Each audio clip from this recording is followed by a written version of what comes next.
Hey, shh. Calm down. The show is about to start. Reese on the radio. Turn it up. Turn it up low. Turn it up loud. It's like a dream come true. Turn on your radio. Reese is on the radio. Yo, let's get it. Due to the nature of this program, discretion does not exist. It's Reese on the radio. Right now on WTIC News Talk 1080. Yeah! Let's go! Happy Monday afternoon to you and yours, my scallywags, nutmeggers, conversationalists, young, old, and in between, and my morning breakfast. You haters, it's Reese on the radio on WTIC News Talk 1080. And happy Monday to all of you who've so far gone through it. You got your sea legs under you. You got your, what did he say? You got your legs up under you now. It's like Monday morning. Everybody's got to get back to work, and they hate Mondays. I'm raring to go on Mondays. Sunday night at about 9 o'clock, I'm going, let's go. Hurry up. Come on, let's go Monday. I'm in a hurry. That's because you people get back to work, and if I have business to attend to, you are in the office.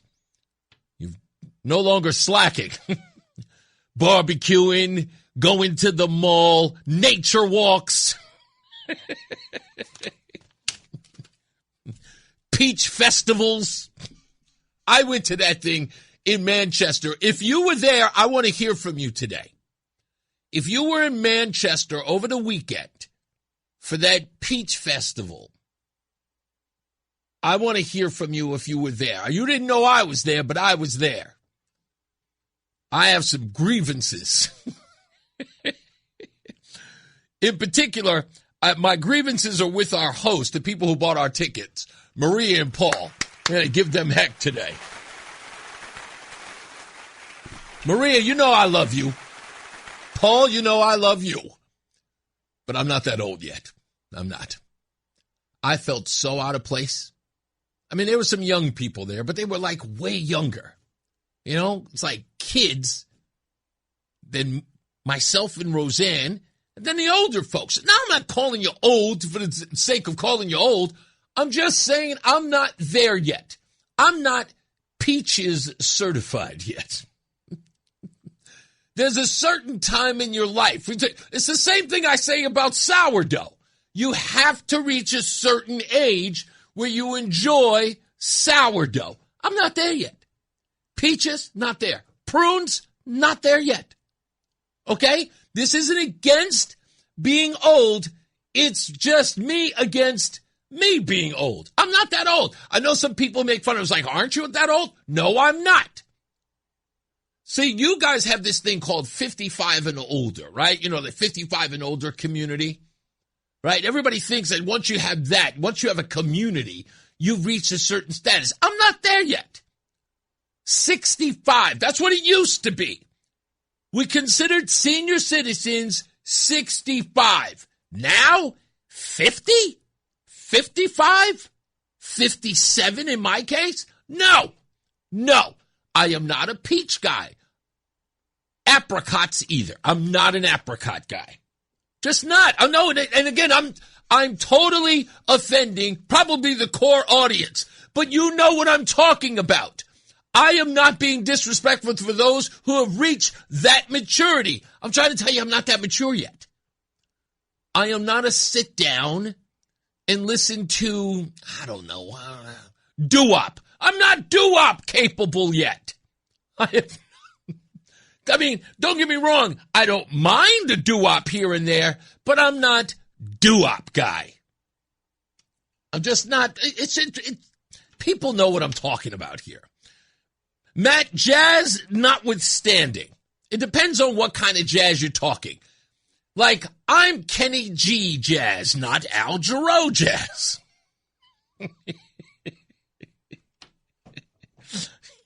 There's a difference, okay? When I was a kid, Al Jarreau was considered jazz. You know what I mean? It was very, you'll understand when you get there. That's all I'm saying. But I did the whole peach thing this weekend. If you were there, you know, God bless you. I had a great time. Folks were fun. And it was nice to meet a lot of people there. And I want to give it up to Mariah, the young lady who sang the Star Spangled Banner. She beat up on herself a little bit because she was quite nervous. It's a difficult song, Mariah. But she was a young kid, and she is going to be something. You can see it in her shoes. She's hoping to be the next pop star. You can see it in her face. She was like, this is going to be one of those moments that I, remember when I'm, doing, Vegas or whatever. I don't know. Poor kid. Again, nothing against the whole peach thing. It's been around for more years than I've been alive. That's how I know I shouldn't do it. Everybody else there has been, every person I met there has been to that peach festival since they were children. And everybody there was older than me. So it's just not my thing. So if there's a prune fest, an apricot fest, what's another one? I can't think of the other one. I'm sure there's something out there. But no, that's just not me. I felt like I was out of place. Like they were looking at me and was like, who's this young guy? One poor guy was telling me a story about his dad who was around in his 30s, in the 1930s, I apologize. The 1930s. I'm not that old. I'm just not. I haven't reached that level of maturity yet. I will say this about going to events like that. I don't look over my shoulder there. I go there, I go to Lyman Orchards. What's another place I've been to lately? Some other thing in Vernon I was at recently. But when I go to those things, I never look over my shoulder. And it's thankful. All of us can be thankful that in many circumstances, in many situations, we are not considering thugs, murderers, and ne'er-do-wells. This weekend at the Westfarms Mall, did you see the video? Mike Ortiz posted a video last night of a bunch of animals at the mall fighting each other. Yeah, a bunch of animals street brawling at the Westfarms Mall. And all the rest of the animals were running around pulling out their phones to videotape it. Oh, this going viral, girl. This going viral, girl. Get this, get this, get this. I was watching the video. I was just saying, oh. That's all I saw. Animals. That's what I saw. Yeah. Call your congressman. I said it. That's what I saw. Animals. And what were they fighting about? Something stupid they saw on social media? Somebody making threats on the gram that they're out in the street like a bunch of animals, pulling each other's hair, dragging each other on the ground, kicking and stomping each other. And they did it right by the booth where my wife just bought her curling iron, where we met that beautiful Israeli and / Puerto Rican girl who sold this. I'm looking at the video. I'm like, we were just there. We were just there last weekend. We were right at that booth buying a curling iron and a steam brush for my beard. Right at that station where it took, I was like, goodness gracious. It was like watching your hometown on the news. It was awful. Violent children. Violent animals. Yeah, again, like I said, call your congressman, whoever it is you got to call. Call the NAACP. I'm sure they'll be happy to hear. Reese on the radio called a bunch of kids at the mall fighting each other, destroying property, called them animals. How dare he? What a bigot. Anyway. But we can be thankful. Go to Manchester, go to Vernon, go to Coventry, go to Simsbury. You look around and you say to yourself, goodness gracious, it's so safe. But in other places, not so much. Danbury. Not the suburb it used to be. Working class, blue-collar folks. No, absolutely not. wide array of ICE activity. 5, 6, 7 illegals arrested in prostitution rings, trafficking rings. It's insanity going on in some of these cities that used to be, working class, blue-collar communities. Now it's overrun by immigrants, illegal immigrants, driving around in cars without registrations or driver's licenses, hanging out at bars, getting inebriated, smoking and drinking, driving on the road, unsupervised,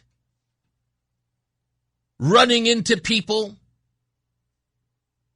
crashing their car, flipping them over,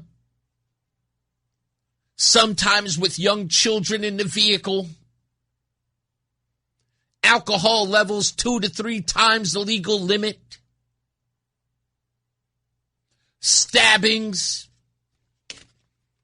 more domestic violence than you can shake a stick at. Sure, there are no guns, but there are stabbings, senseless stabbings, gang-related fights. And here's everybody telling you we're the safest place in the country. Yes, you're right. You're not Detroit. No, Connecticut. You're not New York City. You're 100% right. Crime down 70%. Well, down to 70% versus 90%. Not as many murders as usual, but safest, one of the safest states in the union. But my question is, do you feel safe? Oh, sure, the stats tell you that you are safe. But do you feel safe? What about the deaths and the destruction you haven't been hearing about? That has to be reported by the likes of Eddie Ortiz and Johnny Cruz and, Eddie Torres and Mike Ortiz and Johnny Cruz. Or D.M. Livingston with the Waterbury Times. What about those stories that you never hear about?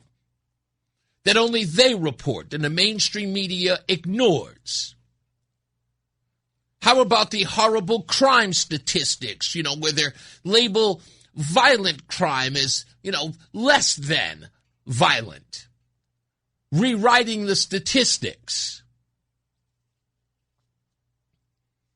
How about the fact that there are more officers leaving the profession than joining the profession, considering it's a safer city or a safer state? I mean, it's supposed to be so safe. We should be getting people to move to Connecticut to join law enforcement. That should be the reason, right? They should be leaving New York City. It was like, screw that. I'm sick and tired of being shot at by these animals in Bed-Stuy, Brooklyn, or in the Bronx. I'm going to go to a nicer neighborhood like Hartford. Sorry. I knew I wasn't going to be able to contain myself when I said it. But that's not happening. People leaving the law enforcement field right here in the state don't want to do the job anymore. 2 officers shot over the weekend. Suspect dead. What did we get from that? Anybody know who the suspect was? We still don't know who the suspect is. Anybody know why the suspect's name has been sheltered? 2 cops got shot. If I'm correct, both in the face. At least one ricocheted to the face. The police officers don't even get the decency, or at least we, as individuals, don't get the decency to know who the perpetrator of a crime like this a high-speed chase that led to 2 officers shot and a dead suspect, and everybody's, shh, don't reveal who the dead suspect is.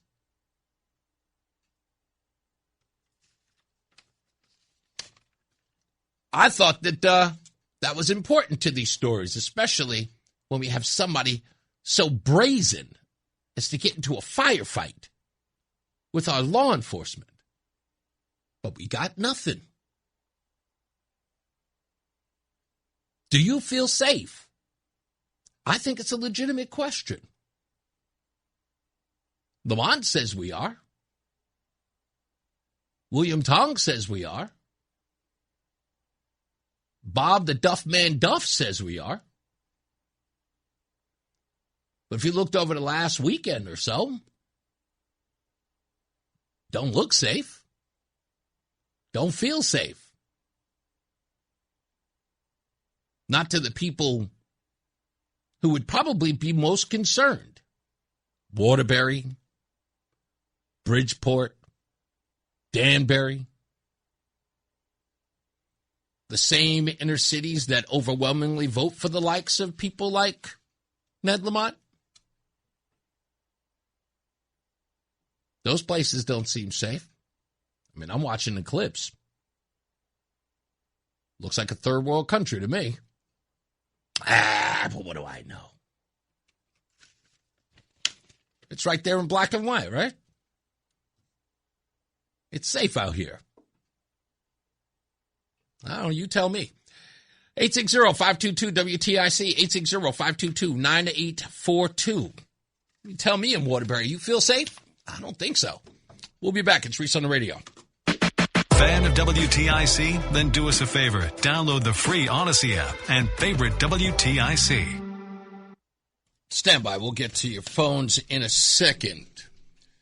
So, as I'm looking over all of this, I'm thinking the obvious, when talking about whether or not there's a crime statistic or a metric that we can use. There is one available. Don't get me wrong. They use it every day or when it's convenient. And I went over the numbers and flat out, they look good. They look great. Here, this is what I found, and this is being completely 100% honest. Crime rates are low, and they're falling. Violent crime sits around 139 per 100,000 people. That's according to the 2024 data.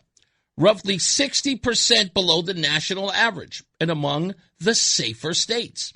Homicides dropped further in 2025 to about 70. Property crime is down significantly over the last decade. Plus, recent quarterly reports into 2026 continue showing declines in crimes against persons and property. Connecticut is not a high crime basket case. Incarceration has been cut sharply.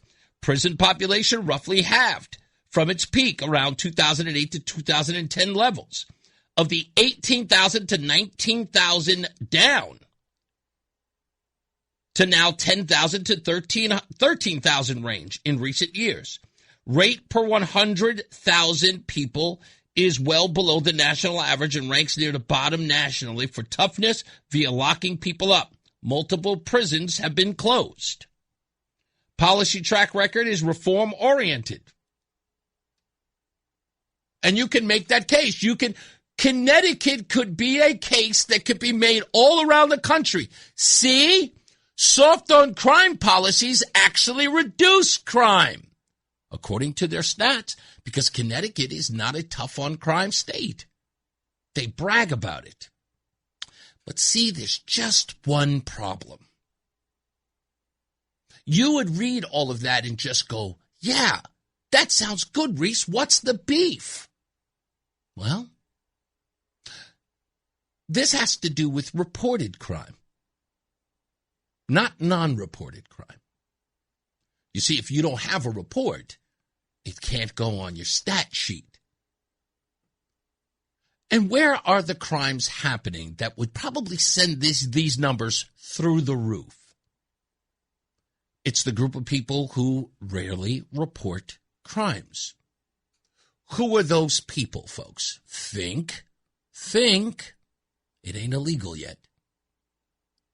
The immigrant community. Don't believe me? Let's take a walk down recent memory lane. Who's helping ICE pick up violent offenders in the state? Not local police. Not even the state. ICE has to do it on its own, with no cooperation on the state level or on the local level.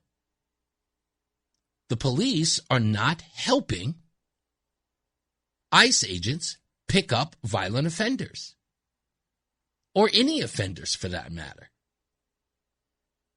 How many times have you looked at your newspaper, local or otherwise, and heard about a prostitution sting caught by the federal government?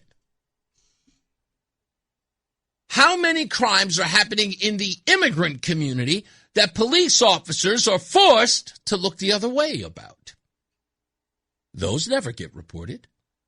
And we know that there's human trafficking, there's labor trafficking. Well, both of those are the same, but you know what I mean? Sex trafficking, violence against those individuals.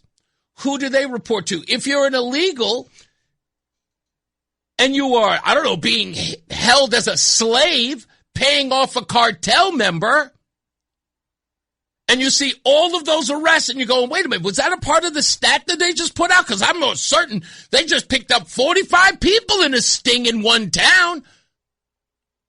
That's more than the people they picked up as like regular Americans who walked through the streets. That was one sitting. Do those numbers ever get put in the crime stats? No, they do not, folks. No, they do not. Let's take Alyssa Ramirez, the illegal one allegedly. The one who's responsible for the manslaughter deaths of Cooper Whiteside and Brittany Islami. Does Ms. Alyssa Ramirez's manslaughter of those two individuals get put on the crime stats as a count for manslaughter in the crime statistics in the state of Connecticut? Why would they?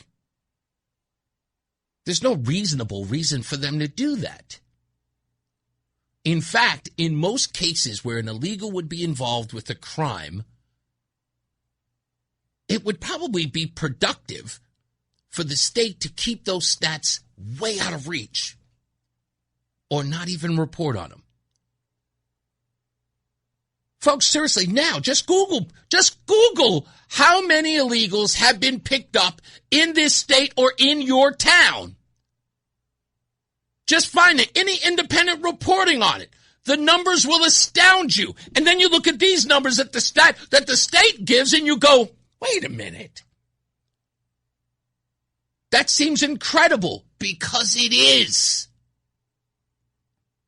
Let me give a round of applause to my good friend, James Rotowski. I think we'll have him on the show at 4 o'clock. So we're going to talk about the violent weekend that just happened. He just wrote this and he said, there's the most important thing about crime statistics. They come from reported crimes. How many crimes in the city of Hartford go unreported? You want a true account of how people feel? Ask them how safe they feel. And I'm telling you right now, they sure as hell don't feel safe. That coming directly from the president of the Hartford Police Union, James Rotowski. Ruddy is what I call him. They don't have a good accounting of crime in the state because they don't consider illegals committing crimes. There'd be a database for that. A way in which average folks would be able to check it. and it isn't there. You want to talk about whether or not the state is making you safe or cares about your safety? Sure, these stats, oh man, they're great. They look fantastic. But let's talk about this story. Connecticut Attorney General William Tong has joined a coalition of about 21 mostly Democrat-led states and the District of Columbia, suing the Trump administration's Department of Transportation, the Federal Motor Carrier Safety Administration, and the Department of Homeland Security. What are they suing them for? The federal government's demand for bulk access to the Commercial Driver's License Information System. That's right, CDLs. A national database run by the American Association of Motor Vehicle Administration that holds records for roughly 17 million commercial drivers. The feds want 5 years of data, names, dates of birth, license numbers, social security numbers, and related information. Transportation Secretary Sean Duff says every administration since 1988 has had access to this basic system. He needs to enforce the rules, revoke illegally issued licenses, and pull unqualified drivers, especially illegal immigrants holding non-domiciled CDLs, off the roads. William Tong is joining a lawsuit to keep that information from the federal government, therefore leaving those illegals with big rigs driving through this state, protecting them and not you. Why? What purpose does that serve? Who does that serve? If you live in a high traffic area in Connecticut, where commercial drivers come through all the time, where you've seen accidents, the overturning of big rigs that have held you up in traffic, knowing that there are large numbers of illegals, some of which can't even read a road sign. Think about the crap you got to go through when you get your license. Your kids even.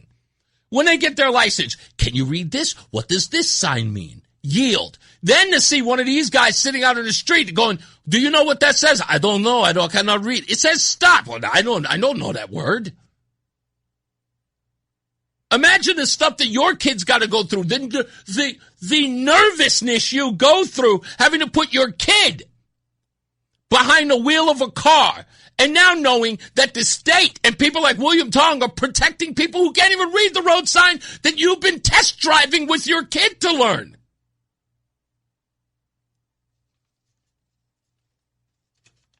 And their response to that is, no, that's all safe. We're safe. Safest city, safest state in the country. Soft on crime. No helping of the federal government. Sanctuary state. Illegals causing manslaughter. Any which way you look. Prostitution. Trafficking of all sorts. And you're seeing it playing out. As it's right there in front of you. You're watching it on the news. And then they hand you this nonsense stat that goes, there's nothing here. Come on, folks. We come back. I'll take your phone calls. You feel safe? Huh? Safest state? We'll find out. It's Reese on the radio. Stand by. It's Reese on the radio on News Talk 1080 WTIC. All right, Reese on the radio. I'll grab your phones 2 seconds. Dennis is in the Reese on the radio chat room. He says, seriously, if you hate it here so much, just leave. Dennis, you got to be new. And I don't begrudge you. If you're new, you just hear this and you understand the program. You're new. You don't understand the program. I love this state more than you do. And everybody here knows it. I got a long history of loving Connecticut. And I don't just moan about it. How I know you're new is that you don't know exactly the effort I put in protecting this state. I got that under wraps too. But perhaps you should just go to reasonoradio.com, just link any place, Facebook, X, and just check me out. And just realize whether or not I love this state or hate this state. What I am talking about, as far as the people here are concerned, I love them more than anything, but it's our elected officials I got the issue with. They serve us, and they serve us poorly. So my beef, if you're paying attention, which is clearly you're not, my beef is with the stewardship of this state, which shows that they are not representing what we want, what they want. And this is a perfect example with Attorney General William Tong. Protecting illegals who have CDLs to drive big rigs through our state instead of those who might suffer the ultimate sacrifice of losing their life with them on the road. Now, I ask you, do you hate that? Because I would consider that a good reason to not like William Tong or what he's doing or his policies. But then again, I could be wrong. What do I know? Let's take Ryan in Coventry. I apologize. Ryan, how are you, sir? Did I get him wrong there? How did I do that? Did I really do that wrong? There he is. Hey, Ryan, how are you? Fantastic. How are you, man? I'm great, man. What's up? Nothing. I was calling in about the Peach Festival. You're pretty locked in on this now. Well, let me, you know what? I'll let you deal with. Turn you went there. I know. I'll let you, you know what? Stay on the line for a second. I'll get back to you on. No, it's fine, man. With this, you're absolutely right. That guy that's complaining, that's their problem. It's that liberal guilt. Yep. Everything's okay up until it affects them, and then all of a sudden we're supposed to throw out the common sense rule book. Yeah, but why didn't anybody care? Why didn't anybody care? And then it's too late. Yeah, we put up the wrong way signs. We got the cameras. The DOT has been trying to push safety for the past year heavily because they're losing guys on the highway. Yeah. But then you want to take a stance like this? It's crazy. Yeah. It's absolutely crazy. Let's go one step further. I had David Ferraro here, right, who works for, well, he's a subcontractor for DOT. He came here. He was on the program, even had dinner with his family. He's a great guy. I love David. But David was talking about the problem that we're having on the roads, that they had to put speed cameras out on the highway while guys were working. Why? Because we had a fatal death with somebody drunk driving on the road on the highway who would not slow down and killed a 24-year-old young man. Why do we need these things? Because we know that there were people out there who were, one, inebriated, and two, dangerous on the road. Now we're giving licenses to people who cannot read road signs. Imagine how many people we could save if we pulled those people off the streets in the first place. What about a guy who doesn't read slow down construction site or slow down men working? If he can't read that, he'll just blaze right through there and end up killing somebody. How about we minimize that risk? Right. And I come from a proud immigrant family, but the difference is, you treat America as you're a guest when you first come in, and that's not what's happening now, and that's what they're trying to get rid of. Is all the rule breakers and everything like that. If you're not going to treat this the way America needs to be treated, immigrants built this country, and that's giving something to America. Indeed. And you feel a part of it. That is a great way to counter this nonsense. When people say immigrants built this country, my response to that is you're 100% right. What are these new guys building? Right. Nothing. That's exactly. What are they building? It's like you got nothing. If the only thing you got is putting down my bed, putting a mint on it, or picking my vegetables, I'm sorry. That's not construction where I come from. No, and if that's what you want to contribute and you're not doing everything else, right? You're not being a problem to society, that's one thing, and you're working your way towards citizenship the legal way. Correct. That's all it is. We're not going to have to follow all these rules as Americans, and then you're going to have a whole different set of people in America that don't have to follow the rules, that are getting all these free handouts. It's common sense, and it's like their liberal guilt is just in the way of everything, and it's it's time to really just kind of call it for what it is, and you have to put it back on these people the way you do. Yeah, thank you, buddy. I appreciate you, man. The Peach Festival, I won my first bicycle there as a kid, so I was taking that to heart a little bit. Sorry, I'm sorry. They weren't giving out bikes that I know of. They were giving out free beef jerky. But that's another story. Thank you, man. All right, bro. No, I will say this. What he's talking about is a great point, right? We have to put up with the illegality of those who enter the country. We have to put up with them breaking the law. And then they get here, and everybody makes a fuss about making sure that we follow the law. Isn't that wild? Right? It's insanity to the umpteenth degree. Yeah, they broke all the rules, but in order to get them out, they put all the rules up for them. It's like, no. No. You've got to be held to a higher standard. Well, why can't they be held to a higher standard? They could have come through here through legal channels. They chose not to. I say if they skip the line to get in, we skip the line to get them out, especially on a plane. Oh, this plane going to Guadalajara? Yeah, sure. I know we usually do veterans and women with children first, but this guy got in the country illegally. We're going to have him skip the line to get the hell out of here. I got to take a break. Stand by on the phones. I promise I will get to you when we return. It's Reese on the Radio. Reese on the Radio, making sense of the news. Yeah, even when it makes no sense at all. Now on WTIC, News Talk 1080. Hi, we're back. I'm reading all these comments about the Peach Festival. I knew you were going to call about it. I'm not ragging on the Peach Festival. You guys are missing what my point was.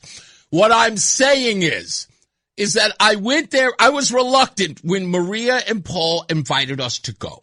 And we love them. They like hanging out with us. And I like hanging out with them. It's always a fun time. Last time they invited us to a dinner party and we were there and we were like sitting there just going, we're too young to be here. Everyone there was older than us. They had more life experience with us. We felt like the new kids from high school. Like, why are we here? But it ended up being a great conversation. We had a blast. And it's not like Rozan and I aren't gregarious enough, so we can make any situation a fun one, which we do.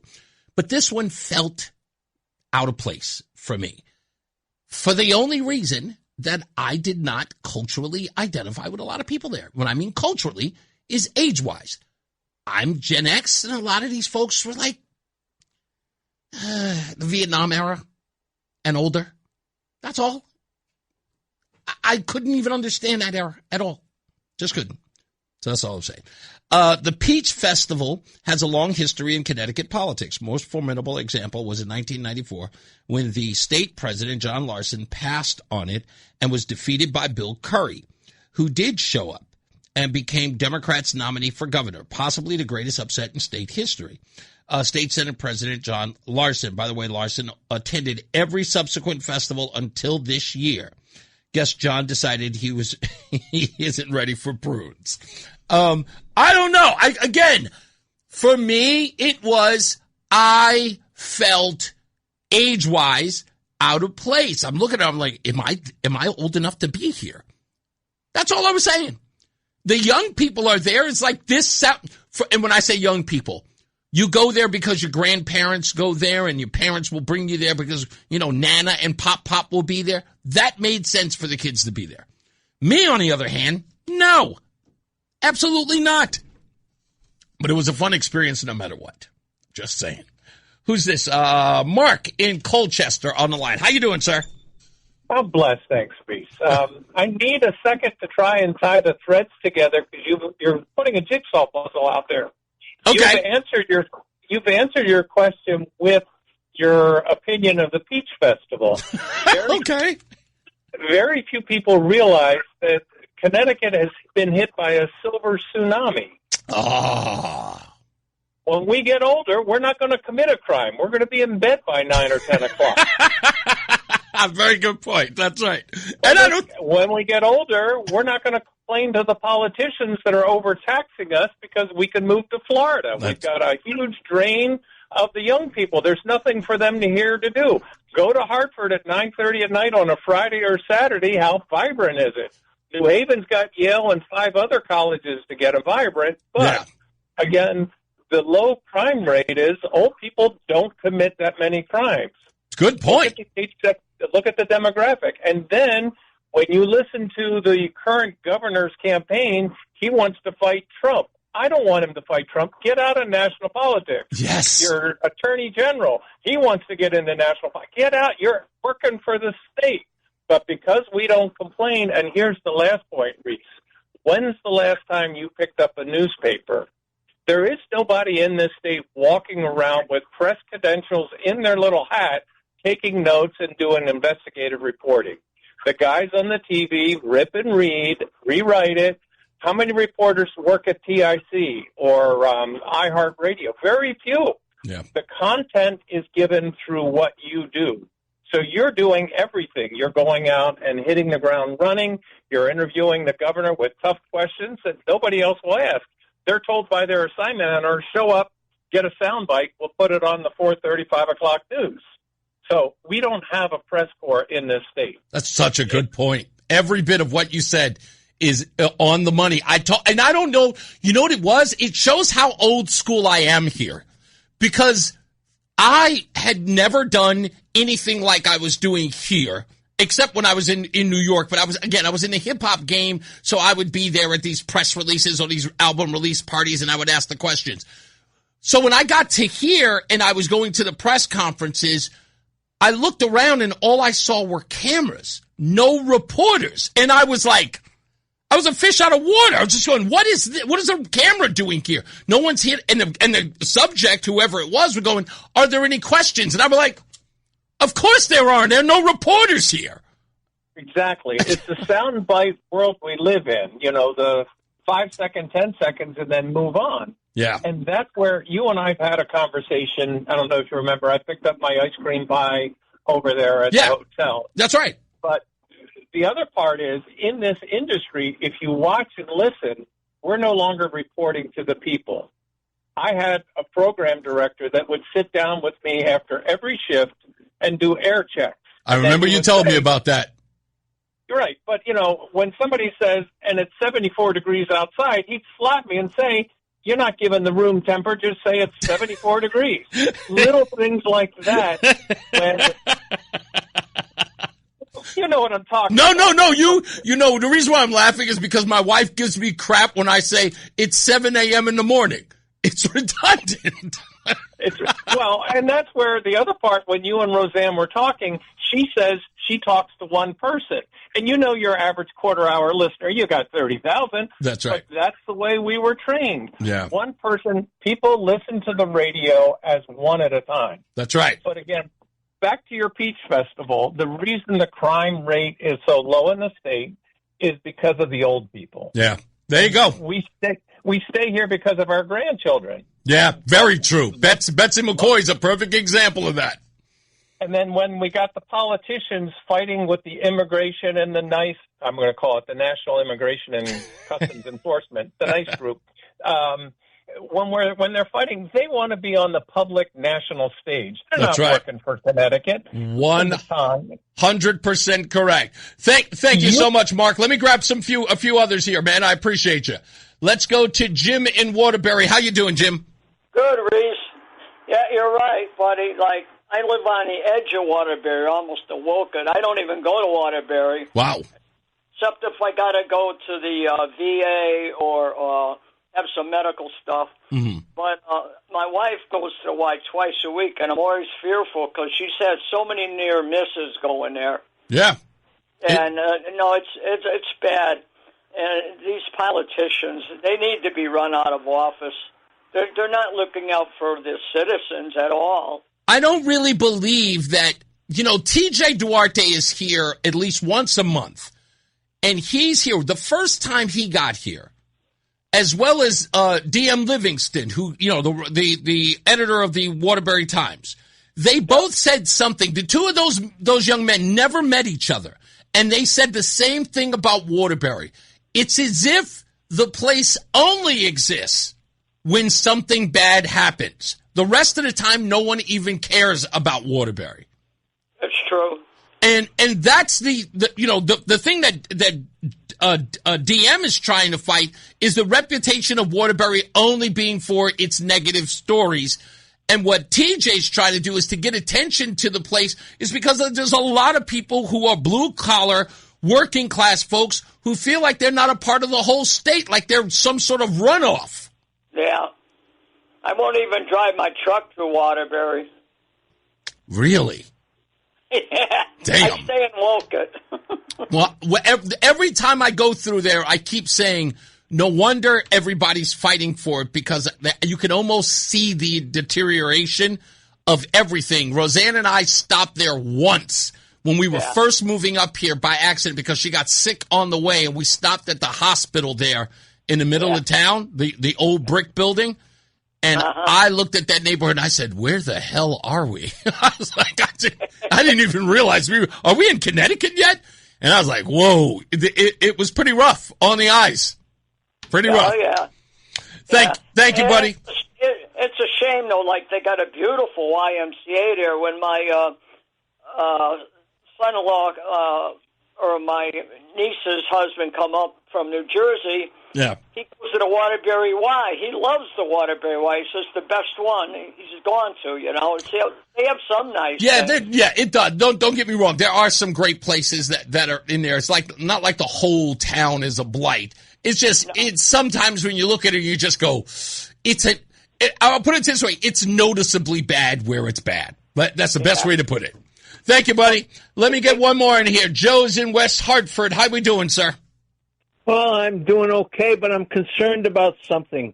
There's been several things like Jake Lang and Jennifer Lacker going on, but the most recent thing I have heard was about Miriam Khan, who represents Hartford and South Windsor and Windsor, Connecticut. This is the woman who is slated to be the front runner to take over for, Doug McCrory is pretty much out after the primary, but she's pretty much the front runner to win his seat. Possibly, but I'm just going off the cuff here. It's some information somebody sent me that she has a seat and has taken down the American flag from her desk and put up a Palestinian flag. And this is something that someone sent to you. Is there a photograph that supports this information? Yes, so far, but I'm not confirming anything. I'm just questioning: is this true? I know what you do. You look into things like this and could find out the truth, but it was kind of disturbing. I will definitely make sure. In fact, I am certain that the person who can find out is listening right now. And I will make sure they get on, and I'll have an answer for you before the 4 o'clock hour. Thank you so much. Take care, and happy birthday, man. Thank you, man. I appreciate you, man. Have a good one. You too. All right. Okay. As I try to get people to understand this thing about the violence here in the state, and I think it's spot on to suggest that it is an aging population here in Connecticut. But the inner cities are the inner cities. And again, they include Waterbury, New Haven, of course, section of it. I mean, the large part is, pretty much run by Yale, but New Haven it's New Haven. Bridgeport, of course, one of the largest city. Hartford. Not so much about the surrounding city of Hartford, but Hartford proper. And other towns. Sometimes New Britain, areas of New Britain, parts of Bristol. It could be a little, lax in the safety area. But the thing to recognize, I can't forget Danbury, by the way. But the thing to recognize is where those very violent pockets are. The dangerous ones. We have to recognize that, one, that they exist, and two, we have to ask the question, why? Why do they exist like that? Why has there been a decline in a state as wealthy, and when I say wealthy, rich in history, heritage, culture, like Connecticut? It's a New England town. People now treat it like it's drive-through country. I reject that claim. I do. I sincerely do. But I have to ask myself, what are the reasons for that? Is it because the small towns that are beautiful aren't beautiful anymore? No, they are. They still remain beautiful. There's still remain some of the best places to be. To take your family, to hike, to just walk around, to shop, to eat food. Some of the food here is crazy. We were just at Mulberry again the other day. And every time we go, we have a great time. So what's going on with the places where there is so much blight? Where there is so much decay? What's going on with those? And why does no one care? They have elections just like everybody else. They have police departments just like everybody else. What is being allowed in those areas that you wouldn't see in others? Maybe I'm lost for understanding it. But, I'm looking deeply. Into it. Some of the comments here, I wanted to read this. Reese, you mentioned Danbury, Connecticut. Are you aware that the mayor was brought into the country illegally at 5 years old? He wants to allow people with green cards to become police officers. It was a story in the newspaper. Danbury is, as you put it, a third world country. Now, I watched that happen, becoming a third world country. I was warned about it back in the 90s, that it was on the decline. And to hear the reports now, which you can only find in local papers, right? Like the Danbury Gazette. I'm teasing. So like a Danbury paper will have in its blotter or something else about said crime happening there. But you won't catch it in any other places unless it is like beyond the beaten path. Like recently, there was like 5-6 guys that were picked up in a Danbury prostitution sting. Like, you have to cover that story on a statewide level. But usually those things, you wouldn't know about them because they're in a small town paper, which never gets picked up by the bigwigs. And everybody knows why that is, because you can. What's the news media here for? To give the impression of. That's what it's here for. The objective is to push the narrative. If the news media had to cover every horrible, despicable story that we knew was happening in the immigrant community, one of two things would happen. You would be screaming for change, or you would be screaming that the news media is racist. There are no other ways. There's no middle ground. That's it. Many people in the news media have chosen, newsrooms especially, no one can tell me otherwise because I've been in them. They have chosen not to cover certain crimes that happen in certain communities because of the fear of being called racist for pointing it out. Not using descriptors like black, Hispanic. Yeah. They know it. Because the complaints come from either, politicians who will say, hey, we can't be given the impression that black people are dangerous in our state. Or the rabble-rousers, the civil rightsers, who will accuse the news media of only pointing out the dirty laundry of the black community. By the way, did anybody in the news media cover those wild animals in the Westfarms Mall on Sunday? Anybody? Yeah, I didn't think so. Yeah. Call your congressman. Call whatever. Everybody, complain. Bunch of animals. That's all it was. That's all I saw. I saw a bunch of animals screaming, pulling each other's hair. Yeah. No. Call it whoever you got to call. Complain. Especially you NAACP people who, for some odd reason, weren't even around. Didn't even put out a statement. Huh? Black kids dragging each other all across the mall floor? Huh? Nothing. No statement? NAACP? National Association for the Advancement of Colored People? Nothing? Was this advancing colored people? Huh? Little Shanae and Shaniqua dragging each other by the weave all over the floor? Huh? Was that advancement? I don't know. Darquarius filming the thing to go on World Star? Huh? Was that advancement? He'll go viral. We'll be back. It's Reese on the Radio. Spider-Man. Hey, he's your friendly neighborhood Reese on the Radio. Right now on News Talk 1080 WTIC. All right, we're back. Reese on the Radio. I told you there's always going to be some rabble-rouser who's always got an issue. And again, I reject doublespeak, which, again, a lot of these people, especially the civil rightsers, do not understand when they're speaking doublespeak. They don't get it. So let me read to you the doublespeak, exactly how silly it is. Okay? The only people responsible for the behavior of those people in the mall you mentioned were those people in the mall. I know countless black people. None of them were involved. We need to start putting blame where it belongs, on the perpetrator.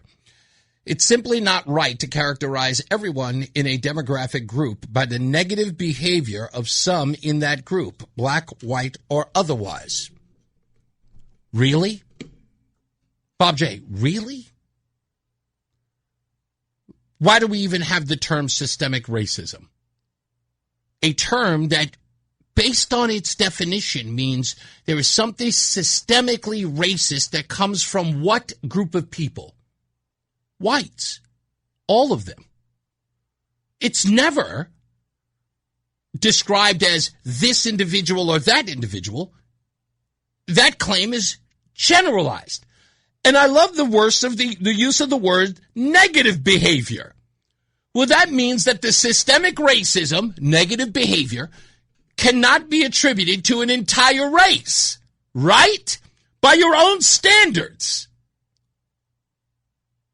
You don't like it. I'm taking your words. It is simply not right to characterize everyone in a demographic group by the negative behavior of some in that group, black, white, or otherwise. So systemic racism is not a white problem, and every white person isn't responsible for it just sheerly by their skin color. Right? How classic for you literally to paint yourself into this corner. I agree with you. I do. I 100% agree with you. We're finally there.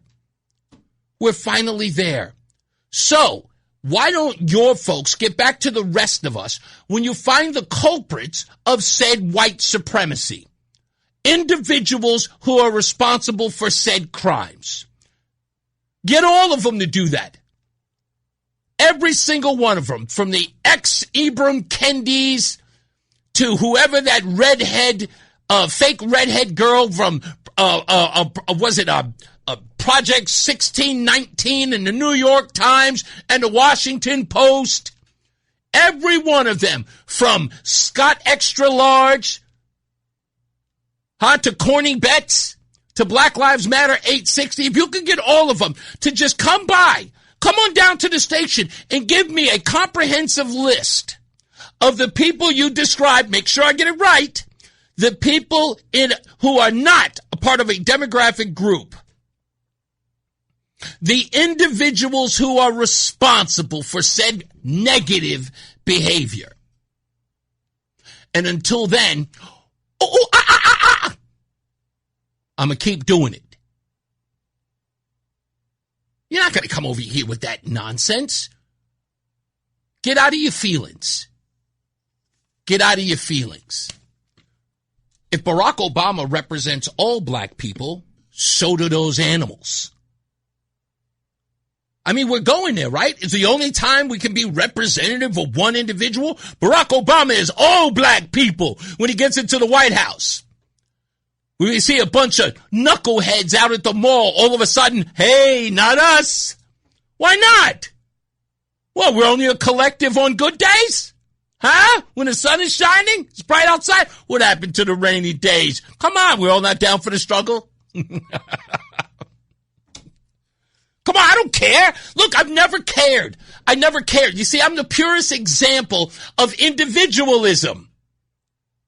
Well, everybody screams what I'm supposed to do as the so-called black man. When it doesn't look so good, you immediately want to turn to individualism. Now, all of a sudden, you're in my camp. Now it's about the perpetrators of said crime. Now it's about the perpetrators of said bad will.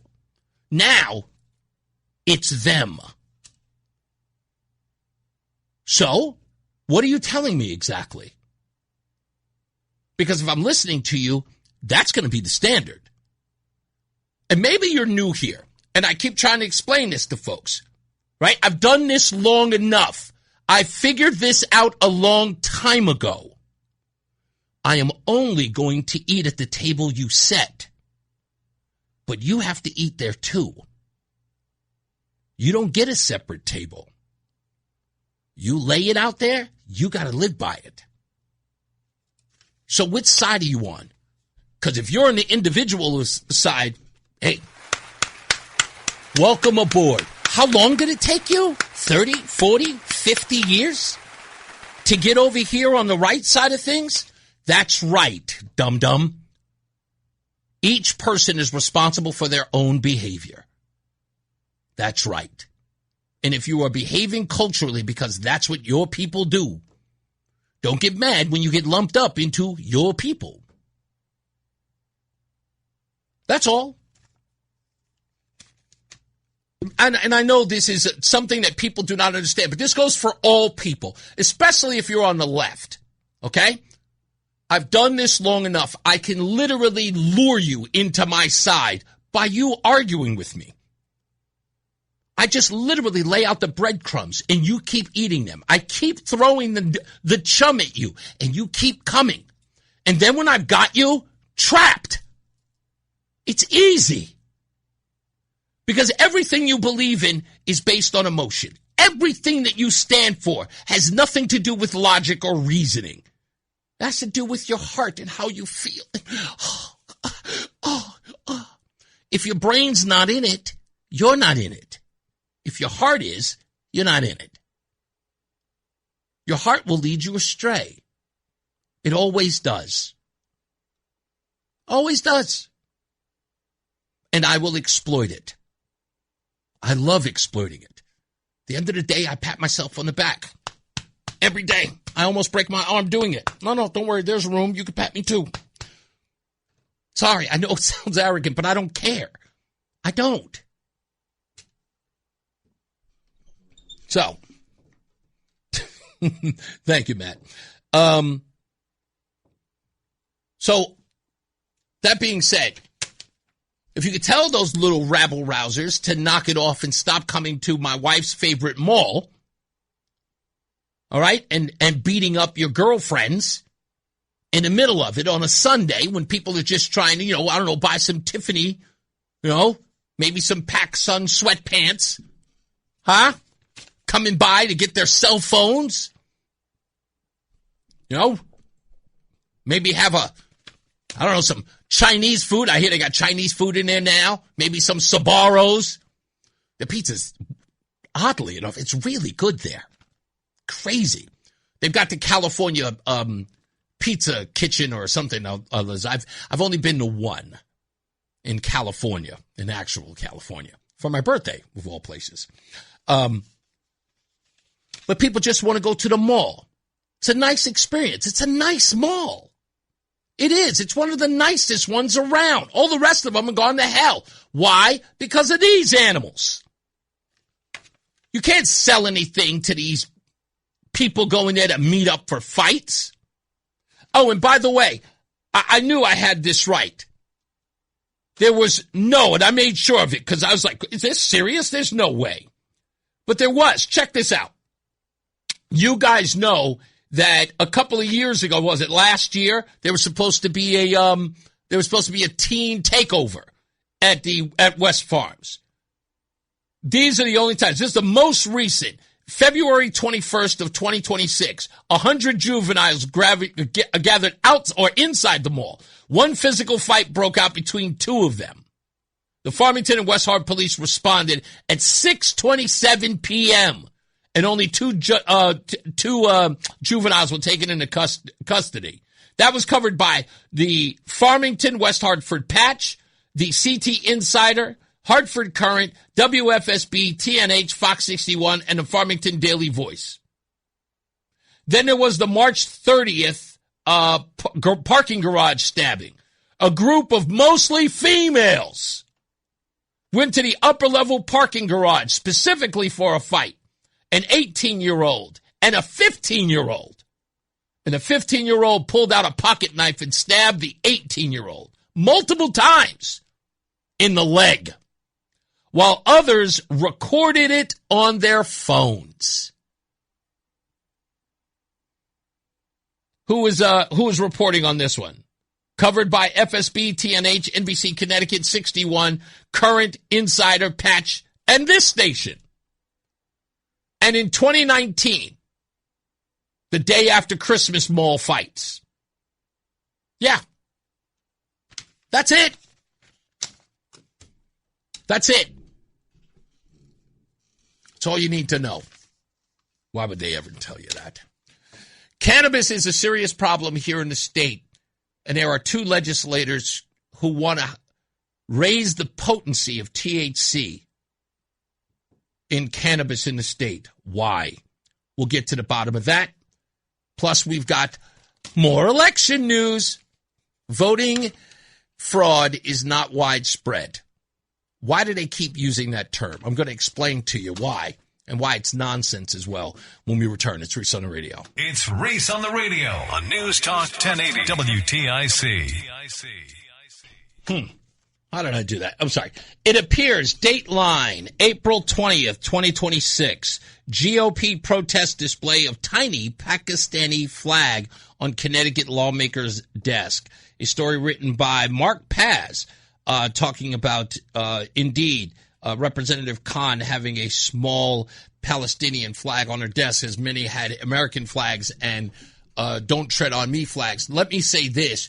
If you really want to get to the bottom of it, and tell me when the next rally she's going to be, and I'll specifically ask her with the Palestinian flag, who is the political leader of the Pakistani people? The Palestinian people. Who are they? And, this is a Pakistani flag. I'm sorry, it was a Pakistani flag, not a Palestinian. I don't have really a problem about her having a Pakistani flag. If it's a Palestinian flag, that's an issue. But a Pakistani flag, you have to also ask her whether or not she believes in Sharia law. That's what I would ask. That's the first question I ask. What are your feelings on Sharia law? That's a great question. Do you believe in the U.S. Constitution or Sharia law? Do you believe that Sharia law should be replaced by the Constitution? How do you feel about Arab and Islamic studies in our school? She's a former school teacher. How do you feel about Islamic and Arab studies in our schools as opposed to Christian or Judeo-Christian values taught in school? These are all great questions. Perhaps I should ask her. Right? I mean, they'd be smart questions to ask, considering she is a representative here in the state of Connecticut. If she believes in religious freedom, that's a great question to ask. Now the question is whether or not anybody in the state's got guts enough to ask her. And I guess it's going to happen. It's okay.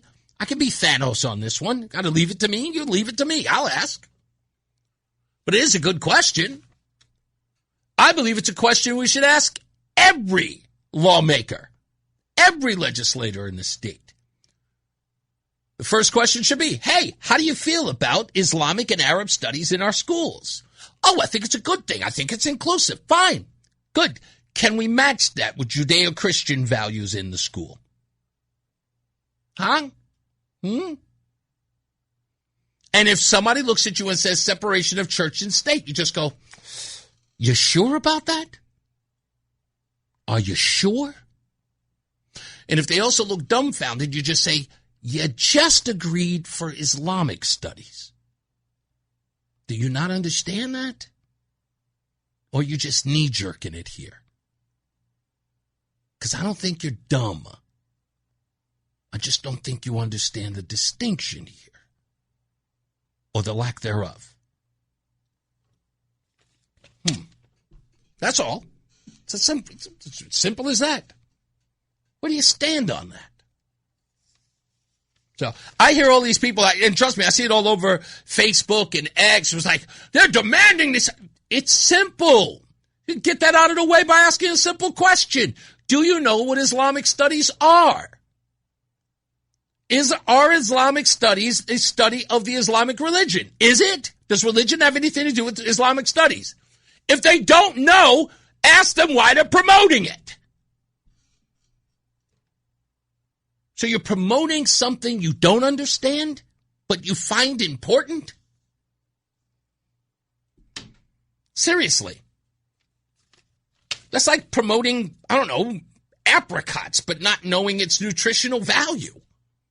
But all I know is that we need to have them. We have to put apricots in the diet. For what? Because people say. The experts say. What do they say? They say we need them. Why? I don't know. I'm not a scientist. That sounds like COVID. I don't want to get down that. I want to go down that avenue today. Let's get our first check of weather and traffic. Mark Christopher's here. All right, first half done, second half underway of Reese on the radio. Stand by for that. We've got stupidest news, music news, the WNBA. And folks, I've got to tell you, why Mike may call me because of this. I think that the WNBA is actually doing a smart thing for itself. And I'm going to explain. I have visual aid, comedy to boot, to make my point. Because never has this sport been more focused on. And I'm going to break it all down for you. Stand by for that. Also, cannabis in the state. There are two lawmakers who wish to raise the potency of the cannabis that's being sold in the state legally. Their reasons are alarming. And there's a considerable amount of red flags that are being called out. Craig Fishbein posted a video, I think yesterday, if not this morning, that I watched about it, because there's really going to be a problem with young people who smoke marijuana or who smoke cannabis or whatever it is that they get from these dispensaries. Because there is a chronic vomiting disease that you can get from overusage. If you raise the potency, that risk goes through the roof. And the reasons for doing this don't even make any sense, but a lot of you are going to come up with your own ideas to why they may be doing this. But I have some of the reasons why, at least they claim that they're doing it, at least the two lawmakers who are doing it. Also, Rock the Vote, which is a segment of the show that we're going to be doing up until Election Day, talking about this nonsense of so-called non-widespread election fraud. And I've got another 3 cases of it today, so stand by for that. Let's get to some traffic on the 8th. Mark Christopher is back. He is in the BPS Lawyers Traffic Center. Hey, Mark. It's Reese on the radio on News Talk 1080 WTIC. All right, we're back. Special guest calling on the line here, none other than our good friend Ruddy, Lieutenant James Rutowski, the Hartford Police Union president, is on the line. How you doing, Ruddy? Outstanding, Reese. How are you doing? I'm trying my best, man. I haven't talked to you in such a while, but I know you've been busy. It has been a crazy couple of weeks with the police department, of course, with officers shot who are doing well. I mean, got out of the hospital, in record time? We're talking one guy, same day, another one a day later. Incredible. Yeah. Absolutely incredible, Reese. How are those gentlemen? The two gentlemen, one Rocky Hill officer, one Hartford officer, and then Alex Diaz's partner, Jocelyn Andino. She was involved in it, but fortunately she was actually not hit. Right. Was she the officer who took down the suspect? Yes. Yeah, I did hear that. Somebody mentioned it to me yesterday. It said it was the female officer who got the kill shot. And I hate to be so blunt about it, but again, this person was trying to kill cops, so I have no problems with referring to it as such. No, I don't, and I misspoke. She originally tackled him outside when he started to flee over in Rocky Hill. Right. And so I don't know which officer, and I don't think they're able to determine which one of them was actually the officers, or what officer was fatal. Right. Okay. Well, I think a serious question to ask about all of this is, one, why have we not heard anything about this perpetrator, and why is that being so kept under wraps? Is there a reason for that? Not that I know of. I think they're just waiting for the 96-hour window from the Inspector General before they release that information. I think we're deferring to their investigation. Okay. All right. It's usually kind of odd. Am I over my skis on this one, or is that usually the case? And is it because we have a new standard of SOP in Hartford that there's this sort of Inspector General that every police officer involved shooting has to go through this? No, it's any shooting in the state of Connecticut. Okay. Their office is responsible for any officer involved shooting. Okay. Well, was that the case with what was it, Mr. Everard? What was his name? Oh, goodness gracious, why am I forgetting? Before the shooting of Stevie Jones, I can't remember Everard's last name. Yes, I want to say Everard Walker. Yes. Yeah, Everard Walker. The Inspector General is currently investigating that. Okay, yes, but I do not remember his name or waiting for that victim's name 3 days later. I mean, how many hours did you say? 96. I don't remember it being that long. But anyway, nonetheless, that's fine. You and I were having a discussion off the air. You were texting me about this. When I asked the question, should Connecticut, and in your case, Hartford, feel safe because of what the state is putting out as a crime statistic versus what's really not being reported out there? Do you see that there's a conflict between what's being put on paper that people are reporting on versus, on the ground with police officers each day? Think of this. If we have, the whole city is pretty much wired with the shot spotter equipment. So anytime gunshots or something similar to gunshot goes off, there's a notification. Right. 90% of the notifications from ShotSpotter do not have a complainant calling in. Okay. So that what the point of that is, there's gunshots that people hear that go consistently unreported. Only 10% of them, on average, get called in. So how many crimes do you actually think are being reported if something like gunfire isn't being called in by the average citizen? Well, how about this? I would go one step further. If ShotSpotter is keeping a record of every shot that's being fired, that should be a part of the crime statistic, no? We track it. I do not believe that it is published. Yeah, that's what I'm saying. It's not included in that because for these crime stats to be put out, they obviously are talking about reported crimes. As you said, these are actual reported crimes that end up on that database, where ShotSpot is not, because that would be, I mean, if you got a shot ringing out in the street, you know that there's a crime being committed when that happens. That should make it somewhere on this list, no? It should. You figure there's an unlawful discharge of a firearm that should be recorded and investigated. I mean, we do investigate every ShotSpotter activation. Right. But we don't have any, again, the majority of those go without a citizen complaint. So when you say that, let's look at crime stats. Well, how about you go out into the community and ask the people how safe they feel? We just had a homicide this morning on Bond Street. We sure did. Yeah, it was just, John Silva was just reporting on it. Right. So I look at that and go, why don't you walk down Bond Street and ask those people how safe they feel? Or the residents that are, up on Wethersfield Avenue from the mass shooting that we had, 2 Fridays ago. Yeah.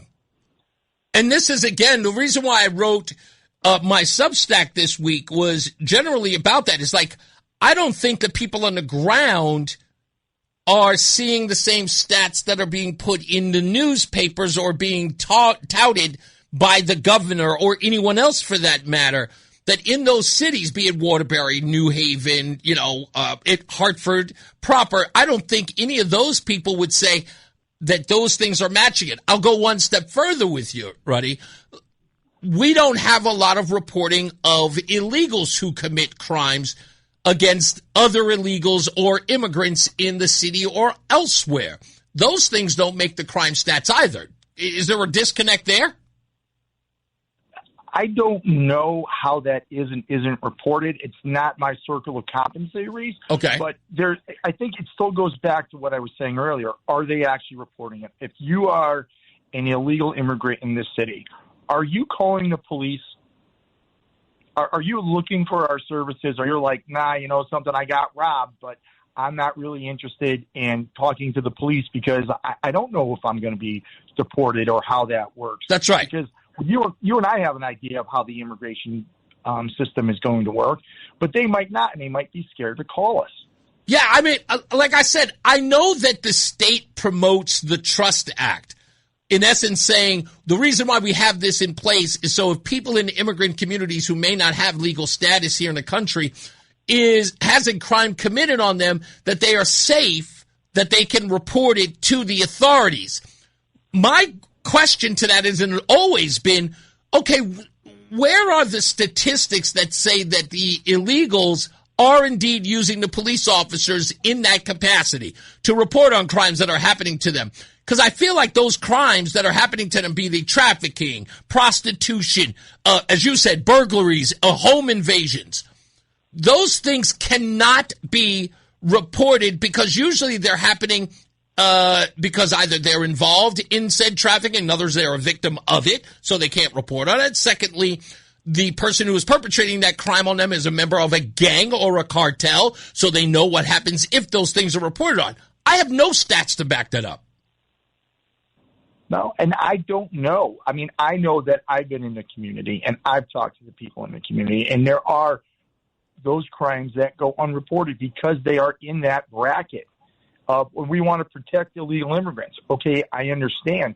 But are you truly protecting them, or are you making their quality of life worse? Right. I get 100%, because in shielding the immigrant or the illegal, for that matter, by saying you don't have to worry about your legal status being in question, you can contact the police, and they don't, also gives kind of safe haven or safe harbor to illegals who are committing crimes against those groups, because they live in a completely different sort of sphere, right? It's a lawless sphere because whatever they're going through is personal, right? Whether it be the cartel or the gang member, their relationship with the other illegal who in essence is at their behest, right? Those communities really sit in their own little world. They really do. And you look at that and go, even in our own communities where people are residents of the city, and you look at that and go, they don't report it. So now you have someone who's a criminal leveraging somebody not to pick up the phone, be going, okay, well, I'm going to call the federal government on you. You can make a complaint on me. Tell me, you know, when I both know that if say I was a criminal and I wanted an illegal alien not to make a complaint against me, I would just say, go ahead, call the police.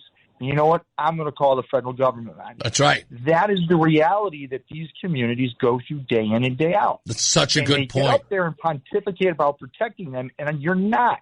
You're making their quality of life in the community worse because those crimes are not being dealt with. It's an ongoing issue. It's such an important point. I hadn't even thought of that. That is so right.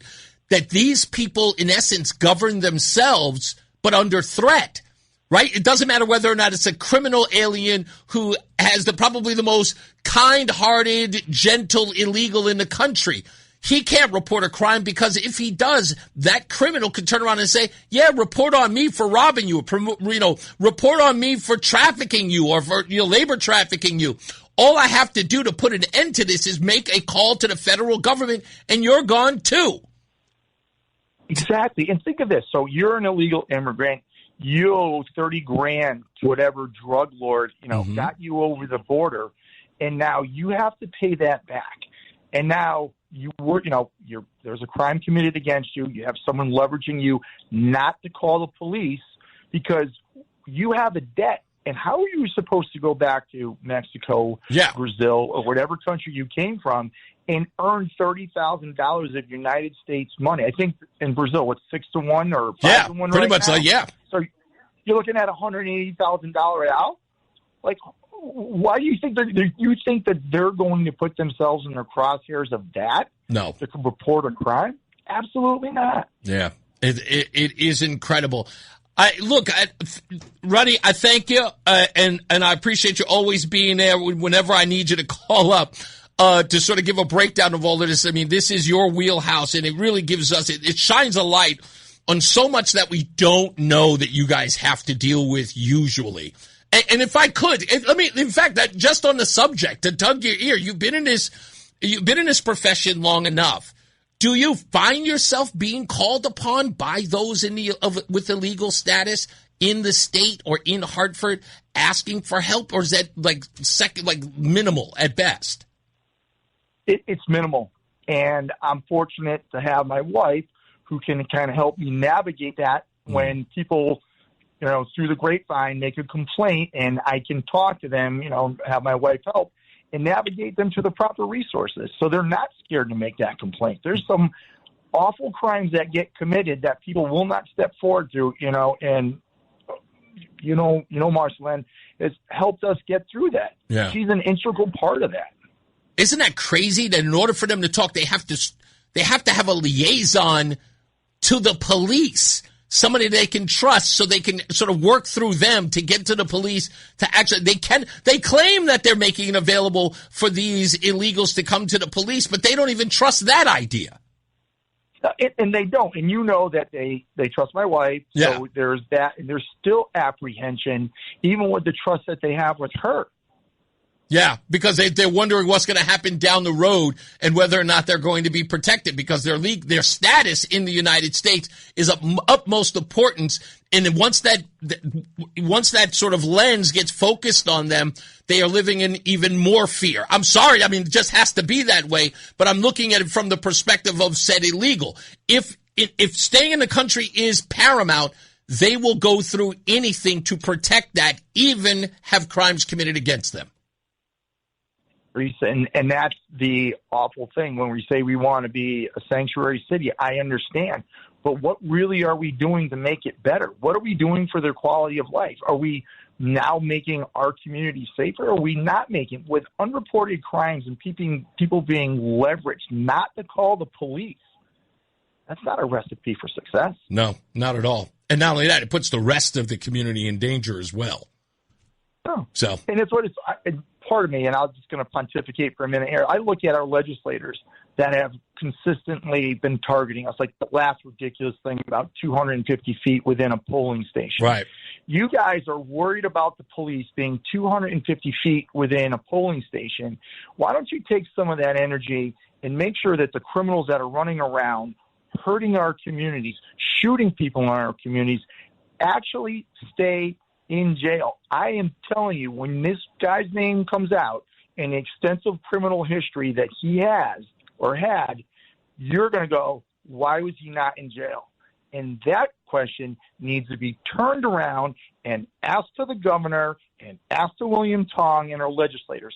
Why have you spent time and energy targeting the people that are protecting the community with ridiculous laws, but yet the criminals have zero to no accountability and are going out there terrorizing the communities like you're trying to keep safe from the police? So the ironic legislative end of this is crazy, Reese. Let me say this before I let you go. Are you giving me a little window into what we're going to learn about this suspect who's responsible for these officers getting shot? Are we going to see something along the lines that you just described? Absolutely. Oh, boy. Okay.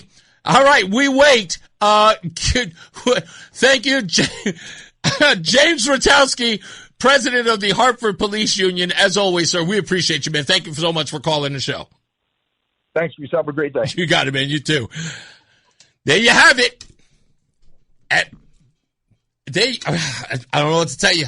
Okay, we'll keep a close eye out for who this suspect is and the details. So, we know probably the mainstream media is not going to cover it. So I guess we have to cover it here. We'll get those details in due course. We'll talk to you in a bit. Let's get another check of weather and traffic on the 8s. Mark Christopher is back. He's in the BPS Lawyers Traffic Center. Hey, Mark. Stay locked in. Reese on the radio is on WTIC News Talk 1080.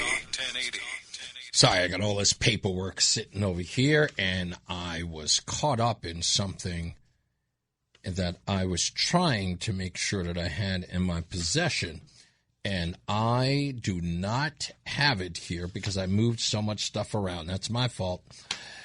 Oh, that just happens. It happens all the time. When you're not, am I going to have to admit that I need an assistant? Is that what? Hey, Linda McMahon's on Fox. Yeah, here it is. I got the story. I knew I had it in mind. So it looks like some people are in the chat room who are telling me that they are about to part ways with me on this topic. I want to make this abundantly clear. I have a problem with recreational use of marijuana. Okay? I always have. When I was 19, there was no way. All of my friends were smoking weed, and I was like, this does nothing for me. If anything, it annoys me. It does. Something that made me sleepy. I'm a high-energy guy. The last thing I want is a suppressant. It's like, oh, marijuana makes you mellow out. Me? Hell no. I mean, Energizer Bunny. Slow down. For whom? So I just wasn't going to do it. So I fell out of favor with marijuana very early on. My friends just thought it was cool, and I just didn't. Secondly, I hate the smell. I didn't want to smell like that. I didn't want it on my clothes at all. I didn't want, and it's true. A lot of people make fun of me. It's like, oh, you can do it with cigarette smoke on your clothes, but not marijuana smoke. And I'm just like, yeah, cigarettes are acceptable. But I don't smoke anymore. I don't smoke cigarettes anymore. I understood the hypocrisy, if you want to call it that, or the selective behavior, of course, without a doubt. But this is my opinion. Nothing against you guys who smoke it, and especially for those of you who need it. Now, if you notice, I didn't say anything about medicinal purposes. I have no issue with people who have to smoke marijuana or take Marinol or anything for that matter. Vaping, whatever, THC, do your thing. This is not a condemnation, just so you're clear. This is about you-know-who. Okay? Those folks. The ones who just smoke because, I don't know. I couldn't even tell you why they smoke. They couldn't tell you why. I just like the way it makes me feel. Snore. But there is a thing happening with THC limits, or the raising of THC limits. That is an issue. Because there are repercussions. There's illnesses associated with people who smoke marijuana too much. That's what I want to talk about. But if you want to have that argument with you, that's fine. 860-522-WTIC, 860-522-9842. I'll tell you the story, and then you assess afterwards. But let's get the traffic on the 8s. Mark Christopher is back, and he is in the BPS Lawyers Traffic Center within a second or two. I'm sure he's giving traffic all over. It's Reese on the radio on News Talk 1080 WTIC. All right, we're back. Reese on the radio. Here's a story. State Representative Craig Fishbein is warning that Connecticut will see more cases of what's called cannabinoid hyperemesis. Hyperemesis. I have to say that word 1,000 times before I get it right. Cannabinoid hyperemesis syndrome, after Democrats moved this session to ease THC potency limits on cannabis products.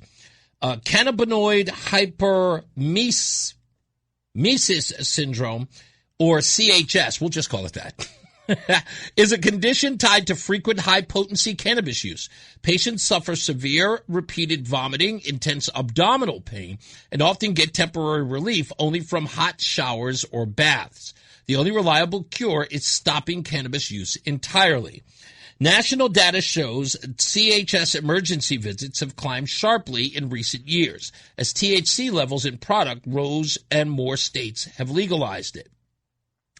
Older cannabis averaged, sorry, I have to fix my thing here. In 2026 session, lawmakers advanced a bill that initially eliminated the state's 35% THC cap on cannabis flower and the 70% cap on concentrates. After pushback, the flower cap was restored to 35%. The concentrate cap was not. Higher THC beverages were also expanded. Those changes take effect around October 1st. Fishbein notes that cannabis remains a controlled substance under federal law. Unlike alcohol, he urges that removing the weakening potency limits will drive more high THC products into the market and more CHS cases into emergency rooms. Now, I went to go look up why in the hell would they want to do this? So I'm sorry. Again, because I just got a message from someone, and I don't want to reveal your name because that's your personal business. But one of the scallywags said, Reese, this is where I depart because I need the higher potency because of pain. Totally get it. Again, this is really not about you. People who do not use cannabis or THC recreationally are not the people I'm talking about. Those who use it for medicinal reasons, it has nothing to do with that. Or at least I'm not talking about you. So according to the information I have, the push came primarily from Representative Roland Lamar of New Haven, House Chairman of the General Law Committee, and House Majority Leader Jason Rojas of East Hartford. The bill, HB 5350, Public Act 26-8, was raised by the Democrat-controlled General Law Committee. The official reasons that they gave for this are interesting. They want to shift from the ban, shift the illegal to the legal. By allowing the products people want, higher THC, flower, and concentrate, the legal market would pull more customers away from the unregulated street and smoke shop products. Natural plant limits and watering down argument. Lamar claimed that cannabis plants have biological limits on how high THC can naturally go. He said artificial caps force producers to dilute product with untested additive, which he argued could be more dangerous than simply allowing higher natural potency. Removing the caps would let the regulated market sell what consumers already demand. And now to the important part, the demand. Lamar repeatedly argued that Connecticut businesses were at a severe disadvantage compared to Massachusetts, New York, and Rhode Island. Those states allow higher potency products and have lower prices and taxes. Connecticut residents were crossing the border to buy stronger flower and concentrates, which means lost sales for Connecticut dispensaries and lost tax revenue for the state. Now, obviously, most people would go to, well, that sounds like some people have some stake in this. Well, let me set your mind at ease.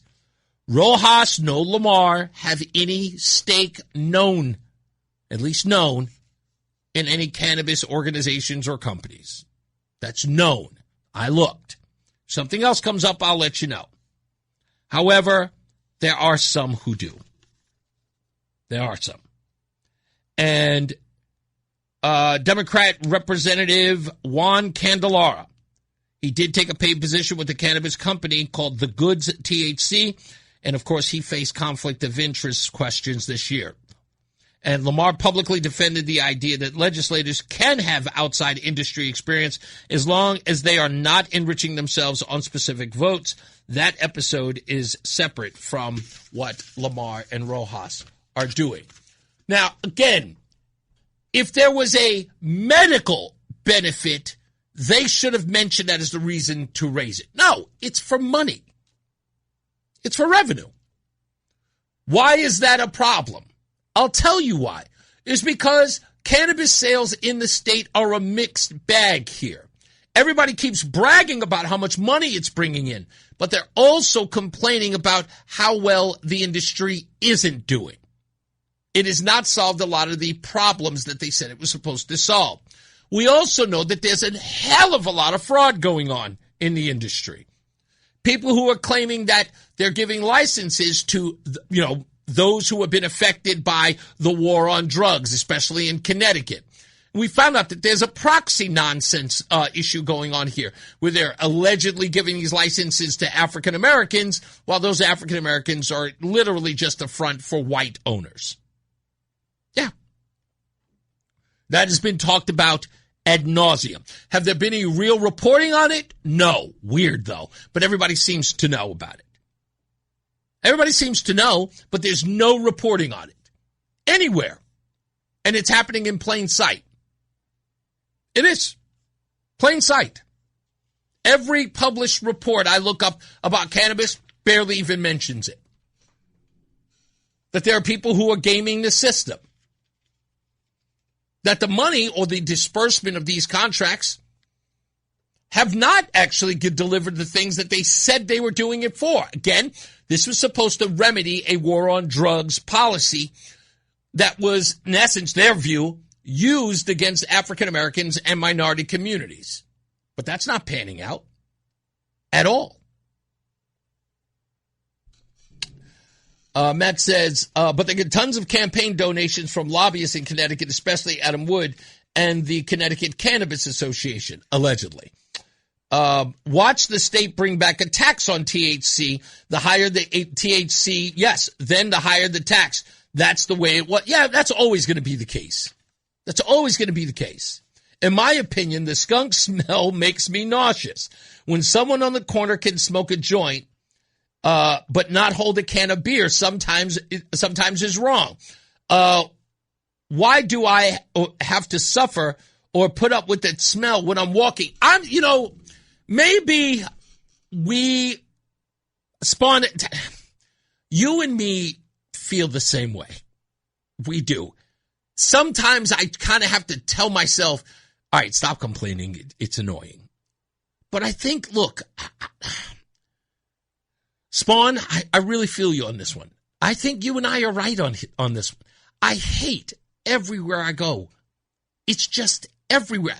I'm driving in my car, and I will drive through a cloud of this smoke when I'm driving.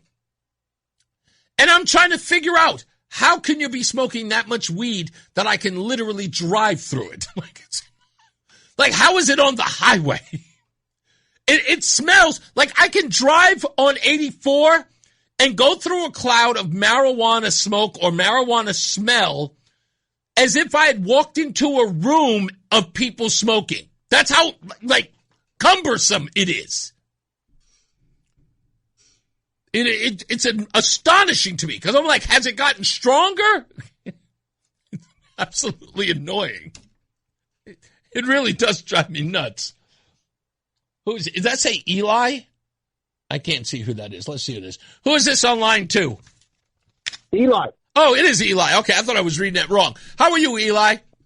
I'm good, and you? I just want to give you a little pointer. There's a company called Curaleaf. Their history started by CEO or EEO and the money that he got was allegedly from mobster. And they were investigated in Mass and in Connecticut, and they still got their license. Really?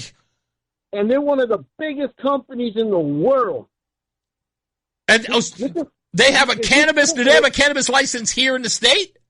Yeah, here in the state, in Mass, a lot of states. If you do your homework on that.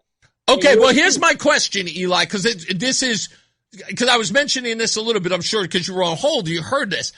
Is this one of these organizations that do the whole sort of, let's just say, parlaying through minority communities in order to get the licensing?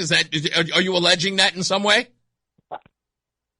I would say there is some involvement with that allegation. Okay, because I've heard that before. That's the reason why I'm asking you. If this is the same organization, I've heard this claim be made before, that there are a lot of these companies, and again, they're the ones who they say have a bulk of the contracts in the state, that they are, in essence, using this sort of bait and switch with the legislature, who are giving these contracts to minority people, and they're putting them up, or these organizations are putting African Americans up as fronts.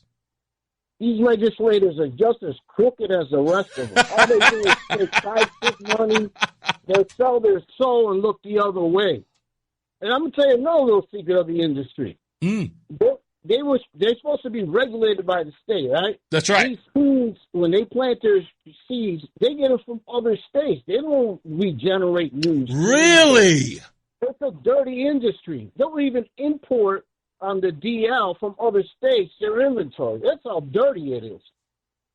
Yeah, now there's no way to regulate that kind of interstate commerce, because that has to be regulated. If they're whistleblowers, they'll give out the whistleblower's name, right? And then they try to blackball them and make their life miserable. And the state is an active participant in blackballing people. Yeah, let me tell you something, Eli. I said this back in 2022 when I first joined WTIC.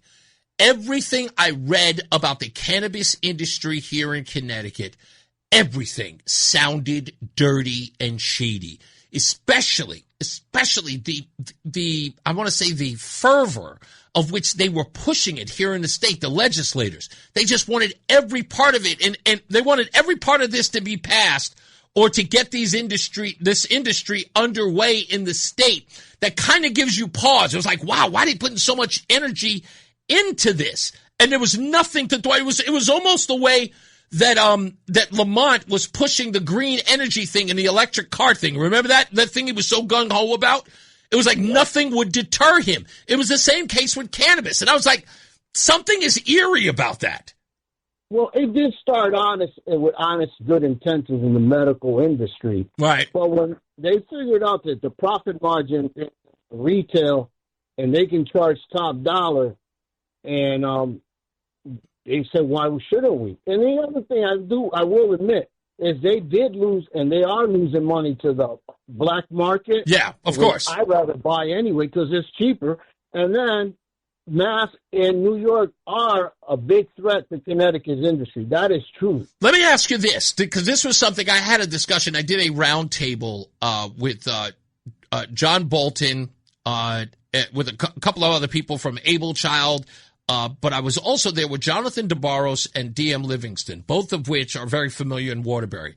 And during that roundtable, they talked about those smoke shops that are selling synthetics and things like that. But the biggest problem that's happening inside those stores is that apparently there is a huge fentanyl presence in those places. Do you know anything about that? No, but I wouldn't doubt it. That's the problem with the industry, the dirty industry. That you don't know what you're getting. Back in the day, we used to get them from the neighborhood, and it was decent, But now you can't even. I don't run the risk of buying unless I know who the person is because we don't know what it's laced with. Yeah, that's a huge problem. Is that the overdose issue in some of those communities, Bristol and Waterbury, has a lot to do with these smoke shops. This is what DM and Jonathan DeBarros were talking about, saying that nobody knows what these folks are putting in there, and it's so unregulated. Everybody knows it's happening, but they don't shut it down. Well, that's the opposite of that is because these big companies charge ridiculous amount of money. Yeah. They also say that they pop. They also say that they pop up anywhere and everywhere at the drop of a hat. Whenever one closes down, another one pops up a block away. Well, I also want to say this, that some of these people, I hate to say it, are not really, they have green cards and they're just... Yeah. Don't even get me started. Make a buck at the American expense, and that's another problem. Eli, I got a hard break to go to, man, but thank you for the call. I appreciate you, sir. You have a good day. You got it. You too. Let's get another check of weather and traffic. Mark Christopher is back. Damn, that break went fast. He's in the BPS Lawyers Traffic Center. Hey, Mark. It's Reese on the radio on News Talk 1080 WTIC. All right, in a minute, we'll talk about the WNBA and something interesting I found about it. You may have heard about Cantor Freedom, Enes Kanter Freedom, and the melee that happened over the weekend. We'll talk about that a little bit. He's actually spoken up about that altercation at the game this weekend. But let's get to some music news. News. Andrea Kisser, the lead guitarist of Sepultura, turns 58 today. John Bush, the vocalist for Armored Saint and Anthrax, turns 63. Mark Bedford, the bassist for the group Madness, turns 65. Michael DeRossier, the original drummer of Heart, turns 75. And Jean-Michel Jarre, the electronic music pioneer known for Oxygen, I have no idea who that is, turns 78 years old today. Happy birthday to them all. On this day in music in 1975, Queen began recording Bohemian Rhapsody at the Rockfeld Studios in Wales. I think that is depicted in the Bohemian Rhapsody film. In 1981, the Rolling Stones released the album Tattoo You, featuring the hit Start Me Up. Also in 1981, Mark David Chapman was sentenced to 20 years to life for the murder of John Lennon. In 1963, my arch nemesis, Stevie Wonder, topped the Billboard album chart with the live album Recorded Live, the 12-year-old genius. And in 2021, sad Rolling Stone news, Charlie Watts, the longtime drummer for the band, died at age 80. And that is your music news for today. Peter says, hope you can make it to the Metamucil Festival in October. Is there really a Metamucil? Goodness gracious. Mark Grismer's back with traffic on the 8th. He's in the BPS Lawyers Traffic Center. Mark! It sounds like you need cough syrup rather than Metamucil. I know, that was I was laughing at the whole Metamucil thing. From politics to news to music to movies and anything above the sun and outer space and beyond, it's Reese on the radio. Damn, he's good. Only on NewsTalk 1080 WTIC. Reese on the radio, we are back. Joey V says, let it go. I am letting it go. I'm just saying. I was teasing Maria. Maria actually felt bad. She thought I was being mean to her. No, Maria, you didn't do anything wrong. It was nice of you to invite me. You thought I enjoyed it? I did. I enjoyed it. I was just saying, I felt that it wasn't about you. It wasn't about even the people who were there. They were fantastic. Everybody was having a great time. Me, all I did was look at me. Just saying, I was like, why am I here? I felt out of place. And again, not because I'm black. It's because I just don't think I'm that old. I feel like I was, again, just too young. That's all. So, I know. I'm letting it go. I promise I'll let it go. I'll go to another festival. Craig in the car said, anything that has the word festival, I'm not in. I think Craig is like me with this thing. Roland said, I better eat those peaches and be happy. I didn't have any peaches. I didn't have any. So the WNBA, I've only talked about this when White Mike calls up because he is absolutely invested in this sport. He was quite critical of it years ago. It's been around now 30 years. He is always, the majority of the time that the WNBA has been here, he has been critical of it. And I've known White Mike since, 2012.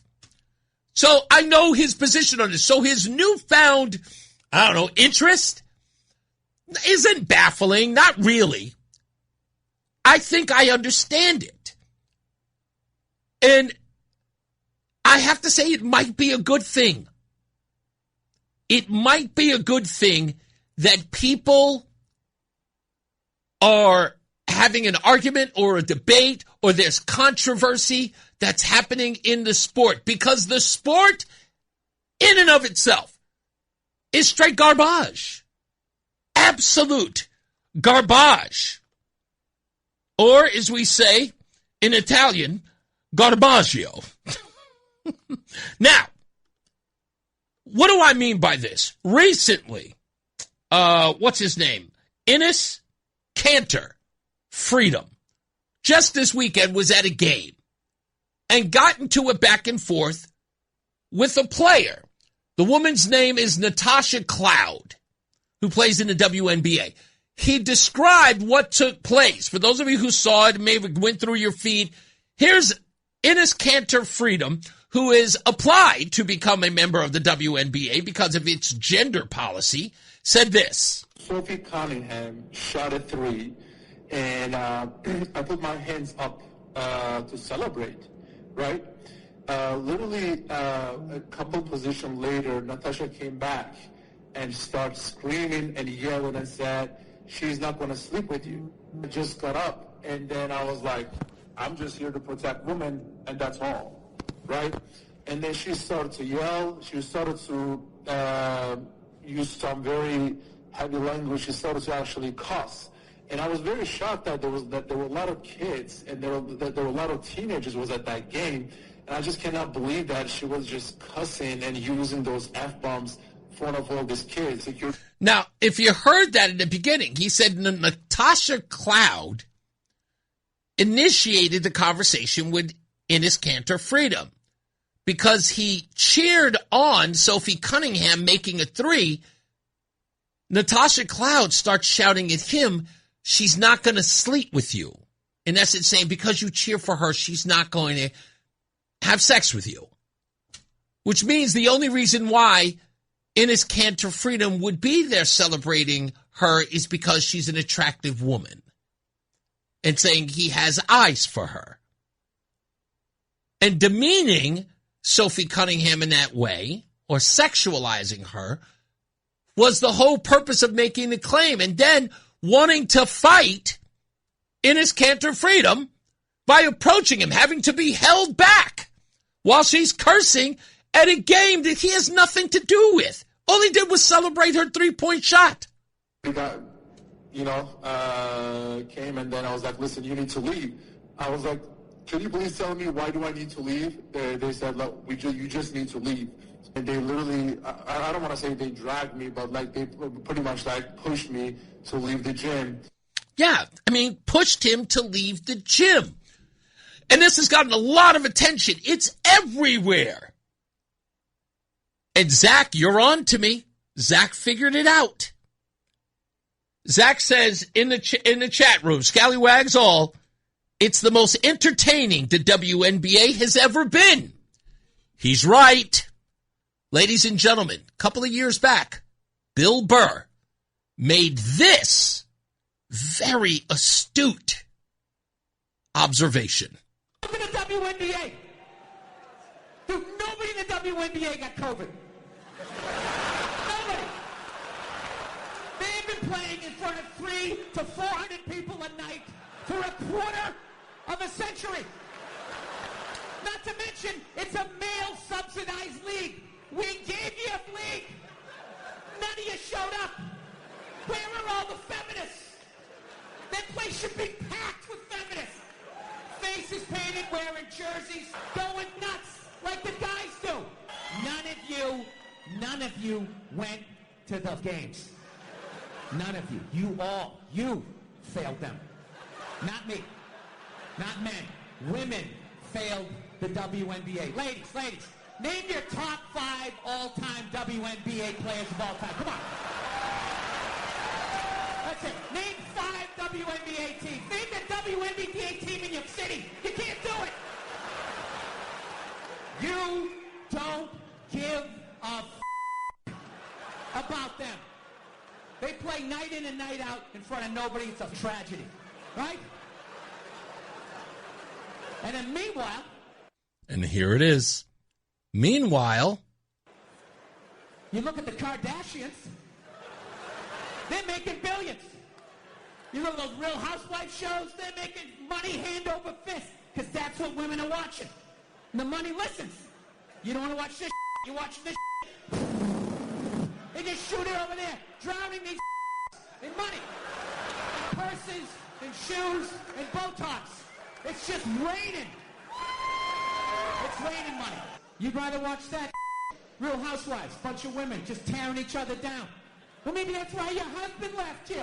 Maybe that's why your husband left. That's why you can't have kids. That's the message you sent. We would rather watch that than see a bunch of women come together as a team and try to achieve a common goal. We would rather watch them absolutely destroy each other. Yeah. He is 100% on point. The reason why the WNBA is now successful is because it's eating itself alive. Just like the Kardashians, just like the Real Housewives, all of it. It's exactly what the ladies want. It's got drama. It's got girls against girls. Girls against alleged girls. It doesn't matter. That's where it is. That's the whole kit and caboodle. And it doesn't matter that, Innis Cantor Freedom or Roycia White, it doesn't matter that they get into the fold. It's the fact that there is one part of the league that is fighting against the other part of the league. It is. Be it, lesbians versus, heterosexual, white versus black. Doesn't matter. It's girl fights. It's girl fights. The pushing, the shoving, the hacking, the fouling. That's it. It's literally saving the league. I wouldn't be surprised if someone at the NBA, someone, even at the WNBA, is looking around and sees the stadium is filling up. The rivalries through the roof.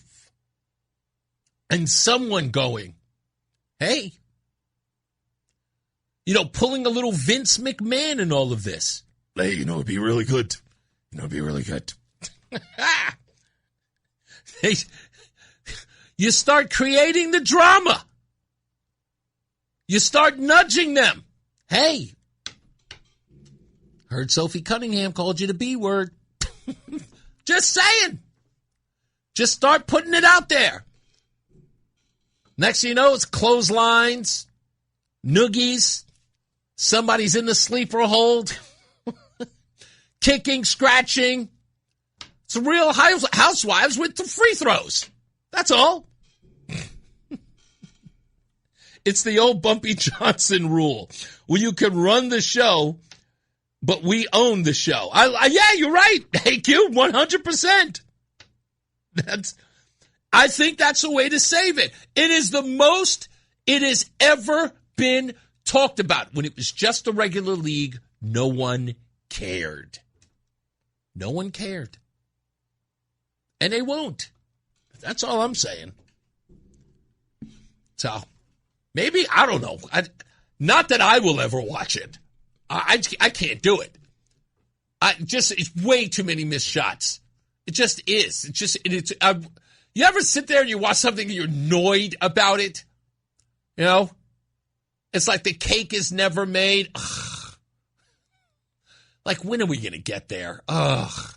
Just waiting, how many shots are you going to take before it goes in the basket? You're just sitting there, just watching every brick in the world being thrown by these women.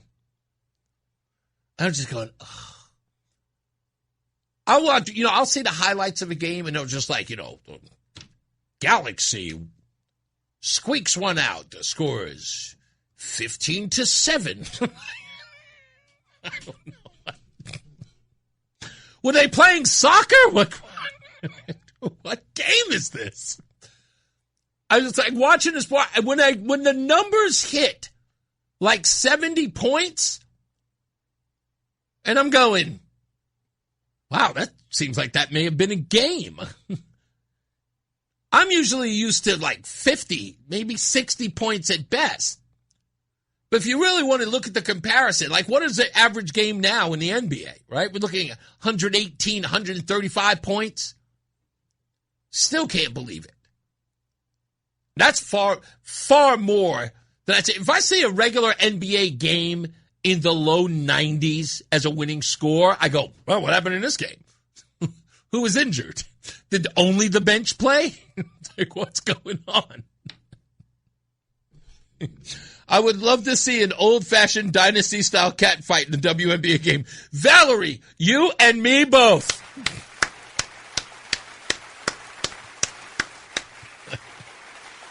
But here's what makes it better. I'm hoping, Valerie, this would make it better.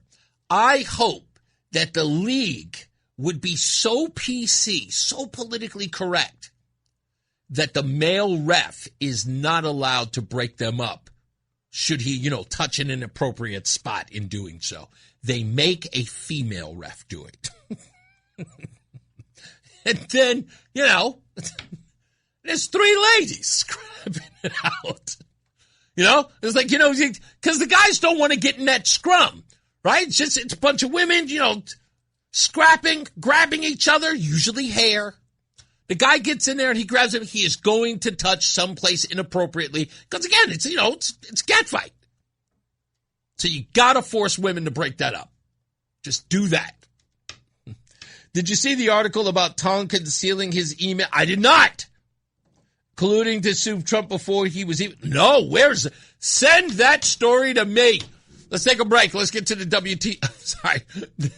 the BPS Lawyers Traffic Center. Mark Christopher is there. How you doing, sir? Can't they start a league with transsexuals, maybe? The Odyssey app lets you jump back to the moments you missed from WTIC News Talk 1080. Download the free Odyssey app, search WTIC News Talk 1080, and tap earlier today to get started. All right, we're back. I'm reading the story on the 100 AGs as it relates to President Trump. I'll have that story for you in a second. Stand by for that.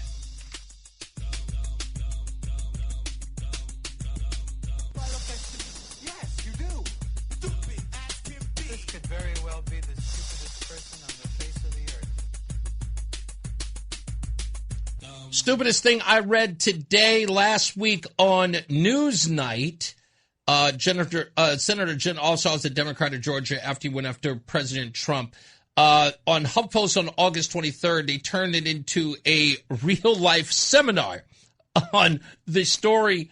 Oh, goodness gracious, this is old. I'm sorry. This is a stupid old... I have no idea why I even grabbed this. This is the dumbest mistake I've ever made. It's an old story. I don't want to repeat that ridiculous old story to you. It's an old Ossoff story. Let me just tell you the whole story about William Tong, and the Democratic AGs. So it says Democratic AGs conceal records of pre-election plot to sue Trump. Democratic state attorneys generals are stonewalling public records requests for thousands of 2024 emails that show they coordinated a plan to sue the second Trump administration months before voters even cast ballots. That means they knew he was going to win. That's all that meant. A privileged and confidential common interest agreement obtained by the Center Square reveals that at least 22 Democratic attorney generals signed on as early as April 28 of 2024.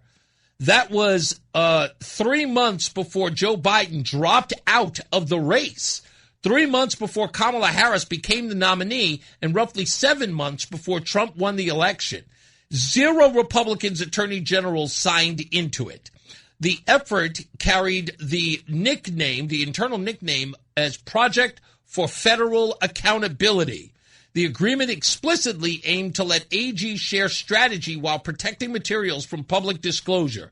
Maryland signed May 20th, Nevada May 21st, California left their date blank. Hawaii's AG signed a week after the election. Since January of 2025, they coordinated lawsuits and have numbered roughly 100. California AG Rob Bonta alone has joined at least 82 of them at the cost of $19 million of California taxpayer dollars. Colorado's Phil Weisner has joined 75 plus. Washington and Arizona are also heavy participants. And of course, you know that William Tong is up there in the, 50 of them as well. He's listed. I'll have some more on this when we come back. Stand by. Mark Christopher got traffic and weather on the 8th. He is in the BPS Lawyers Traffic Center. Matt, thank you for this story. Hey, Mark. What's up, everybody? You know who it is. You know who it is. You know who it is. It's Reese on the radio. Frederick Douglass of the 21st century. It's WTIC News Talk 1080. All right, we're back. Reese on the radio. Let me see. Okay, so according to this report, it does not say when Connecticut joined the efforts with these attorneys general. They said Connecticut is listed by the Center Square among the Democrat AG's offices that have either refused to release the 2024 emails or declined comment entirely on the Project for Federal Accountability. common interest agreement. Tong's office has not publicly confirmed whether or when it's signed. And we need to know, because according to this, William Tong has joined in 45 lawsuits. He has bragged about it. By the end of 2025, he publicly claimed that his office had sued the Trump administration 45 times. And all of that is being paid for by the taxpayer here. So now that we know that this organization was formed well before the election, it is important that the Tong administration answer that question. When did you join? When did you commit? What did you commit? And hiding those emails and believing in any way that it is not a part of the public record, or we have no right to see them. Oh, baby. Oh. I want to have that discussion immediately. I mean, like yesterday. And I know that we have contact with his office. So I want a statement like yesterday. Oh, I hope no press releases come out. That would be interesting. But anyway, we'll get to that. We'll get to that in due course. That's my wife calling me now. Can somebody contact John Bolton for me? Somebody tell John Bolton to get a hold of this article. I just sent it to him. I sent it to him in a text. Craig in the car. What's going on, sir? You want my cannabis story? Yes. Yes. Please give me your cannabis story. I can't believe I have one, but I actually do. Okay. So, couple of years ago, I'm in Amsterdam. Okay. And when I travel, I like to go to a nice cigar lounge, cigar bar, have a cocktail, a nice smoke.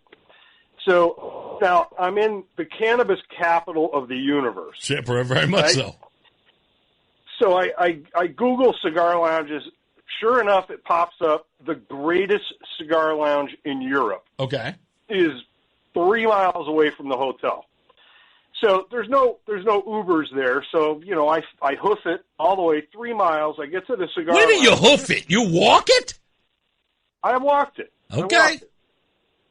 All right. So I get there, and beautiful, beautiful cigar shop. And I'm talking to the owner, and I said, so where's the lounge? He goes, oh, we don't have a lounge anymore. The government shut them down. Wow. I said, wait a minute. You're in Amsterdam? You have a cigar lounge and you can't have a lounge? He says, yep, that's the way it works here. There's no smoking indoors? Oh, no. You can smoke a doobie in church. You just can't smoke a cigar in a cigar lounge. Well, I knew that's where you were going. Is that what they mean by they shut it down? Like marijuana's permitted everywhere, but a cigar, you horrible smoker. Everywhere. People are sitting at restaurants outside smoking dope. It's all fine. Everything's good, but God forbid you have a white owl. Yeah. Isn't that wild? That is insanity.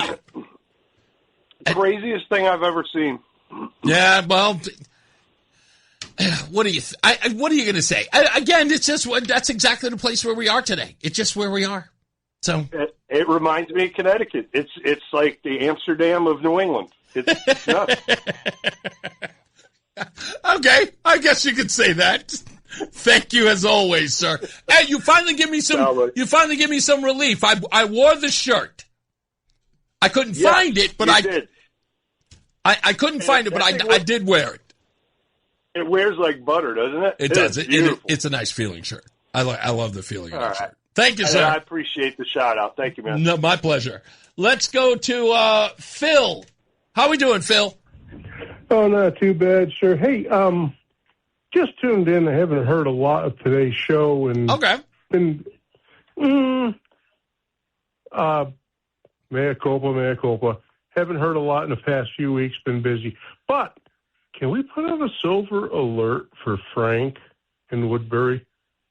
I haven't heard from him in a while. You mean Frank in Woodbridge? Yeah, or Woodbridge. Yeah, in Woodbridge. You know what? There's a long story behind that. Nothing against Frank, but he's still out there. He just doesn't call as often as he used to. Okay, the gold's down. That's probably why he hasn't called. You know how that goes. You give a stock tip when it's up. When it's down, you never hear from the guy. He's immediately absolutely like dunzo as a public figure. He waits until he goes up and he goes, see, I told you should have waited. The other thing is, and you're a gentleman and a excellent person for not bringing this up, but I'm going to bring it up for you. You were robbed. I was robbed? With the WTIC. No. Listen. Talk. I understand. No. There's nothing to understand. Can I address that? And I thank you for bringing it up. Please. I really, because I know. See, so somebody, for those of you who don't know, I had posted on my Facebook page that I was absolutely happy, and I still do it. I mean it from the bottom of my heart. Brian and Company, a Computer Talk with Tab, Morgan Cunningham, they were all, I think we got 6 nominations for WTIC. And these guys are the hardest working people in radio. And I know I sound biased because I work with these guys, but there were so many people who responded by saying, how is there no Reese on the radio? I appreciate everyone saying that about this program. But I get it. I do understand it. I'm not one of them. I'm not. I accept it. I accept that I am not one of them. And it is okay for me not to be. I got to stand on my own. And those things, you're probably not a fan of A Tribe Called Quest, but Phife Dawg says, I don't need a statue to tell me how nice I am. I don't need it. I already know you guys give me an award every day. Like I told you, when you guys make this show Appointment Radio, when you show up, you vote for me every day, hours on hours a day, and it is all the accolades I need. So I totally appreciate where you're coming from. Sir, I appreciate your modesty. I appreciate your modesty. That's all I can say. But it's okay. It's okay. But I appreciate you. I am officially PO'd. No. I appreciate you feeling the way that you feel about it, and I appreciate you expressing that when it comes to me. Nothing. Listen, you have to understand. You calling up and saying that, and that being on your mind, and you being affected by that. That's the reward. That's the award. Do you understand what I'm saying? Like you calling up saying that I was robbed, or you calling up saying that I deserve it. That's the award. I don't need it. No statue is going to match what you just did for me. I understand, sir. I understand completely, but I just wanted to let you know there are those of us out here that appreciate you more than you can understand. Thank you, sir. I really do appreciate that. And I will never, ever let you down just because of that. Night. Thank you, sir. Good night. And again, it's tough to hear that from you guys because I know a lot of you expressed it. They're like, I was looking at some of the comments and I was just going, so many people were angry. Just like, don't be. It's okay. It is okay. What you say about me, what you say to me, the messages that you send, the comments that you put on there, I'm okay. I don't need anything on my mantle. I got you guys. I really do. I need you to know that. Please never do. And again, that's another part. I'm never going to be a part of those groups. And you know that when I first got here, I said, don't invite me to your parties. Don't invite me to your little galas and anything. I want no parts of that. I got the people that I need. And that's you. I am never trying to curry favor with the people, with the powerful folks or the people with the influence. You're the only influence that matters here. You make this state. You are the blood, the sweat. You are the anatomy of this great state. You. And as long as I got you, I got everything. That's why I come in and I work so hard. I put 8 hours into this show, and I'm only on for maybe, considering the commercial breaks, I'm on for 2 hours and 58 minutes. And I dedicate my entire day. When I am not at work, I'm at work. So please, you don't have to worry about me. I love you guys. So, and again, bottom of my heart, I'll always mean that. Who is this? Morgan calling from Washington. Hello, Morgan. How are you? Hey, Reese. Couple quick things. Didn't Rep Khan try to sue the police after she was attacked outside in Hartford? So, I'm sorry, you got interrupted in my ear. Say that one more time. didn't Representative Khan get try to sue the police after she was attacked in Hartford? Yes, she blamed the police for an attack by some lunatic who, by the way, ended up killing himself in jail. She was attacked as she was leaving a religious event in the city of Hartford. She claimed that the city of Hartford police failed to protect her. They had nothing to do with it. And a good Samaritan actually saw her being attacked and came to her aid. He ended up being charged because, I guess he injured the guy in some way. I think that's now been thrown out. But, yeah, she did go after the police, saying that they failed to protect her at that religious event. Yeah, just very interesting. Another thing is there's a Redman song that you can use for that when you were talking about the mall fight earlier. That's a sample. I don't know if you know what I'm talking about. Is this the recent one where he talks about smacking the... No, his classic, his old hit. Let the monkeys out. That's right, I do know that one. That was the reference I was using from the Redman song. Yeah, I was just saying, roll it, Greg. Just throw a quick sample on there and just hit that. Thank you, boss. I appreciate you. Did you see early voting numbers? No, are they out yet? Not yet, but I saw before they ended that on it was either Friday night or Saturday night that there was 81,000 Democrat and only like 9,000 Republican. Obviously, Republicans didn't have as much to vote for as Democrats did in primaries. Oh, okay. You're talking about the primary numbers. I'm like, we didn't get early voting on the general yet, did we? Okay, I do remember that. In fact, I did a whole story about that. If you go to the Rundown on Facebook, I actually did a story about that. Okay, I'll check it out. Yeah, but I was pretty surprised on the drastic. Yeah, the numbers are actually skewed. The article that was written, that's the whole reason why I did the Rundown piece, because the numbers are actually skewed. They are not accurate, and the way in which they try to twist it is a little bit of a bait and switch. Oh, okay, perfect. All right. Yeah, man, I try. Thank you, sir. Thanks. Bye. You got it. Hey, it's Waterbury. Not Waterbury. It's Wall Street Joe. What's going on, sir? Yeah, hi. I got a great advice for you, but I want to correct something. Frank in Woodbridge, I want to save him to call in to correct the gold price. Gold has almost hit an all-new-time high today. It's within $30 or $40. It did take a big hit the past couple of months. It got down about $3,800. It's up another $70 today. It's $46.60, and I think the all-time high is just under $4,700.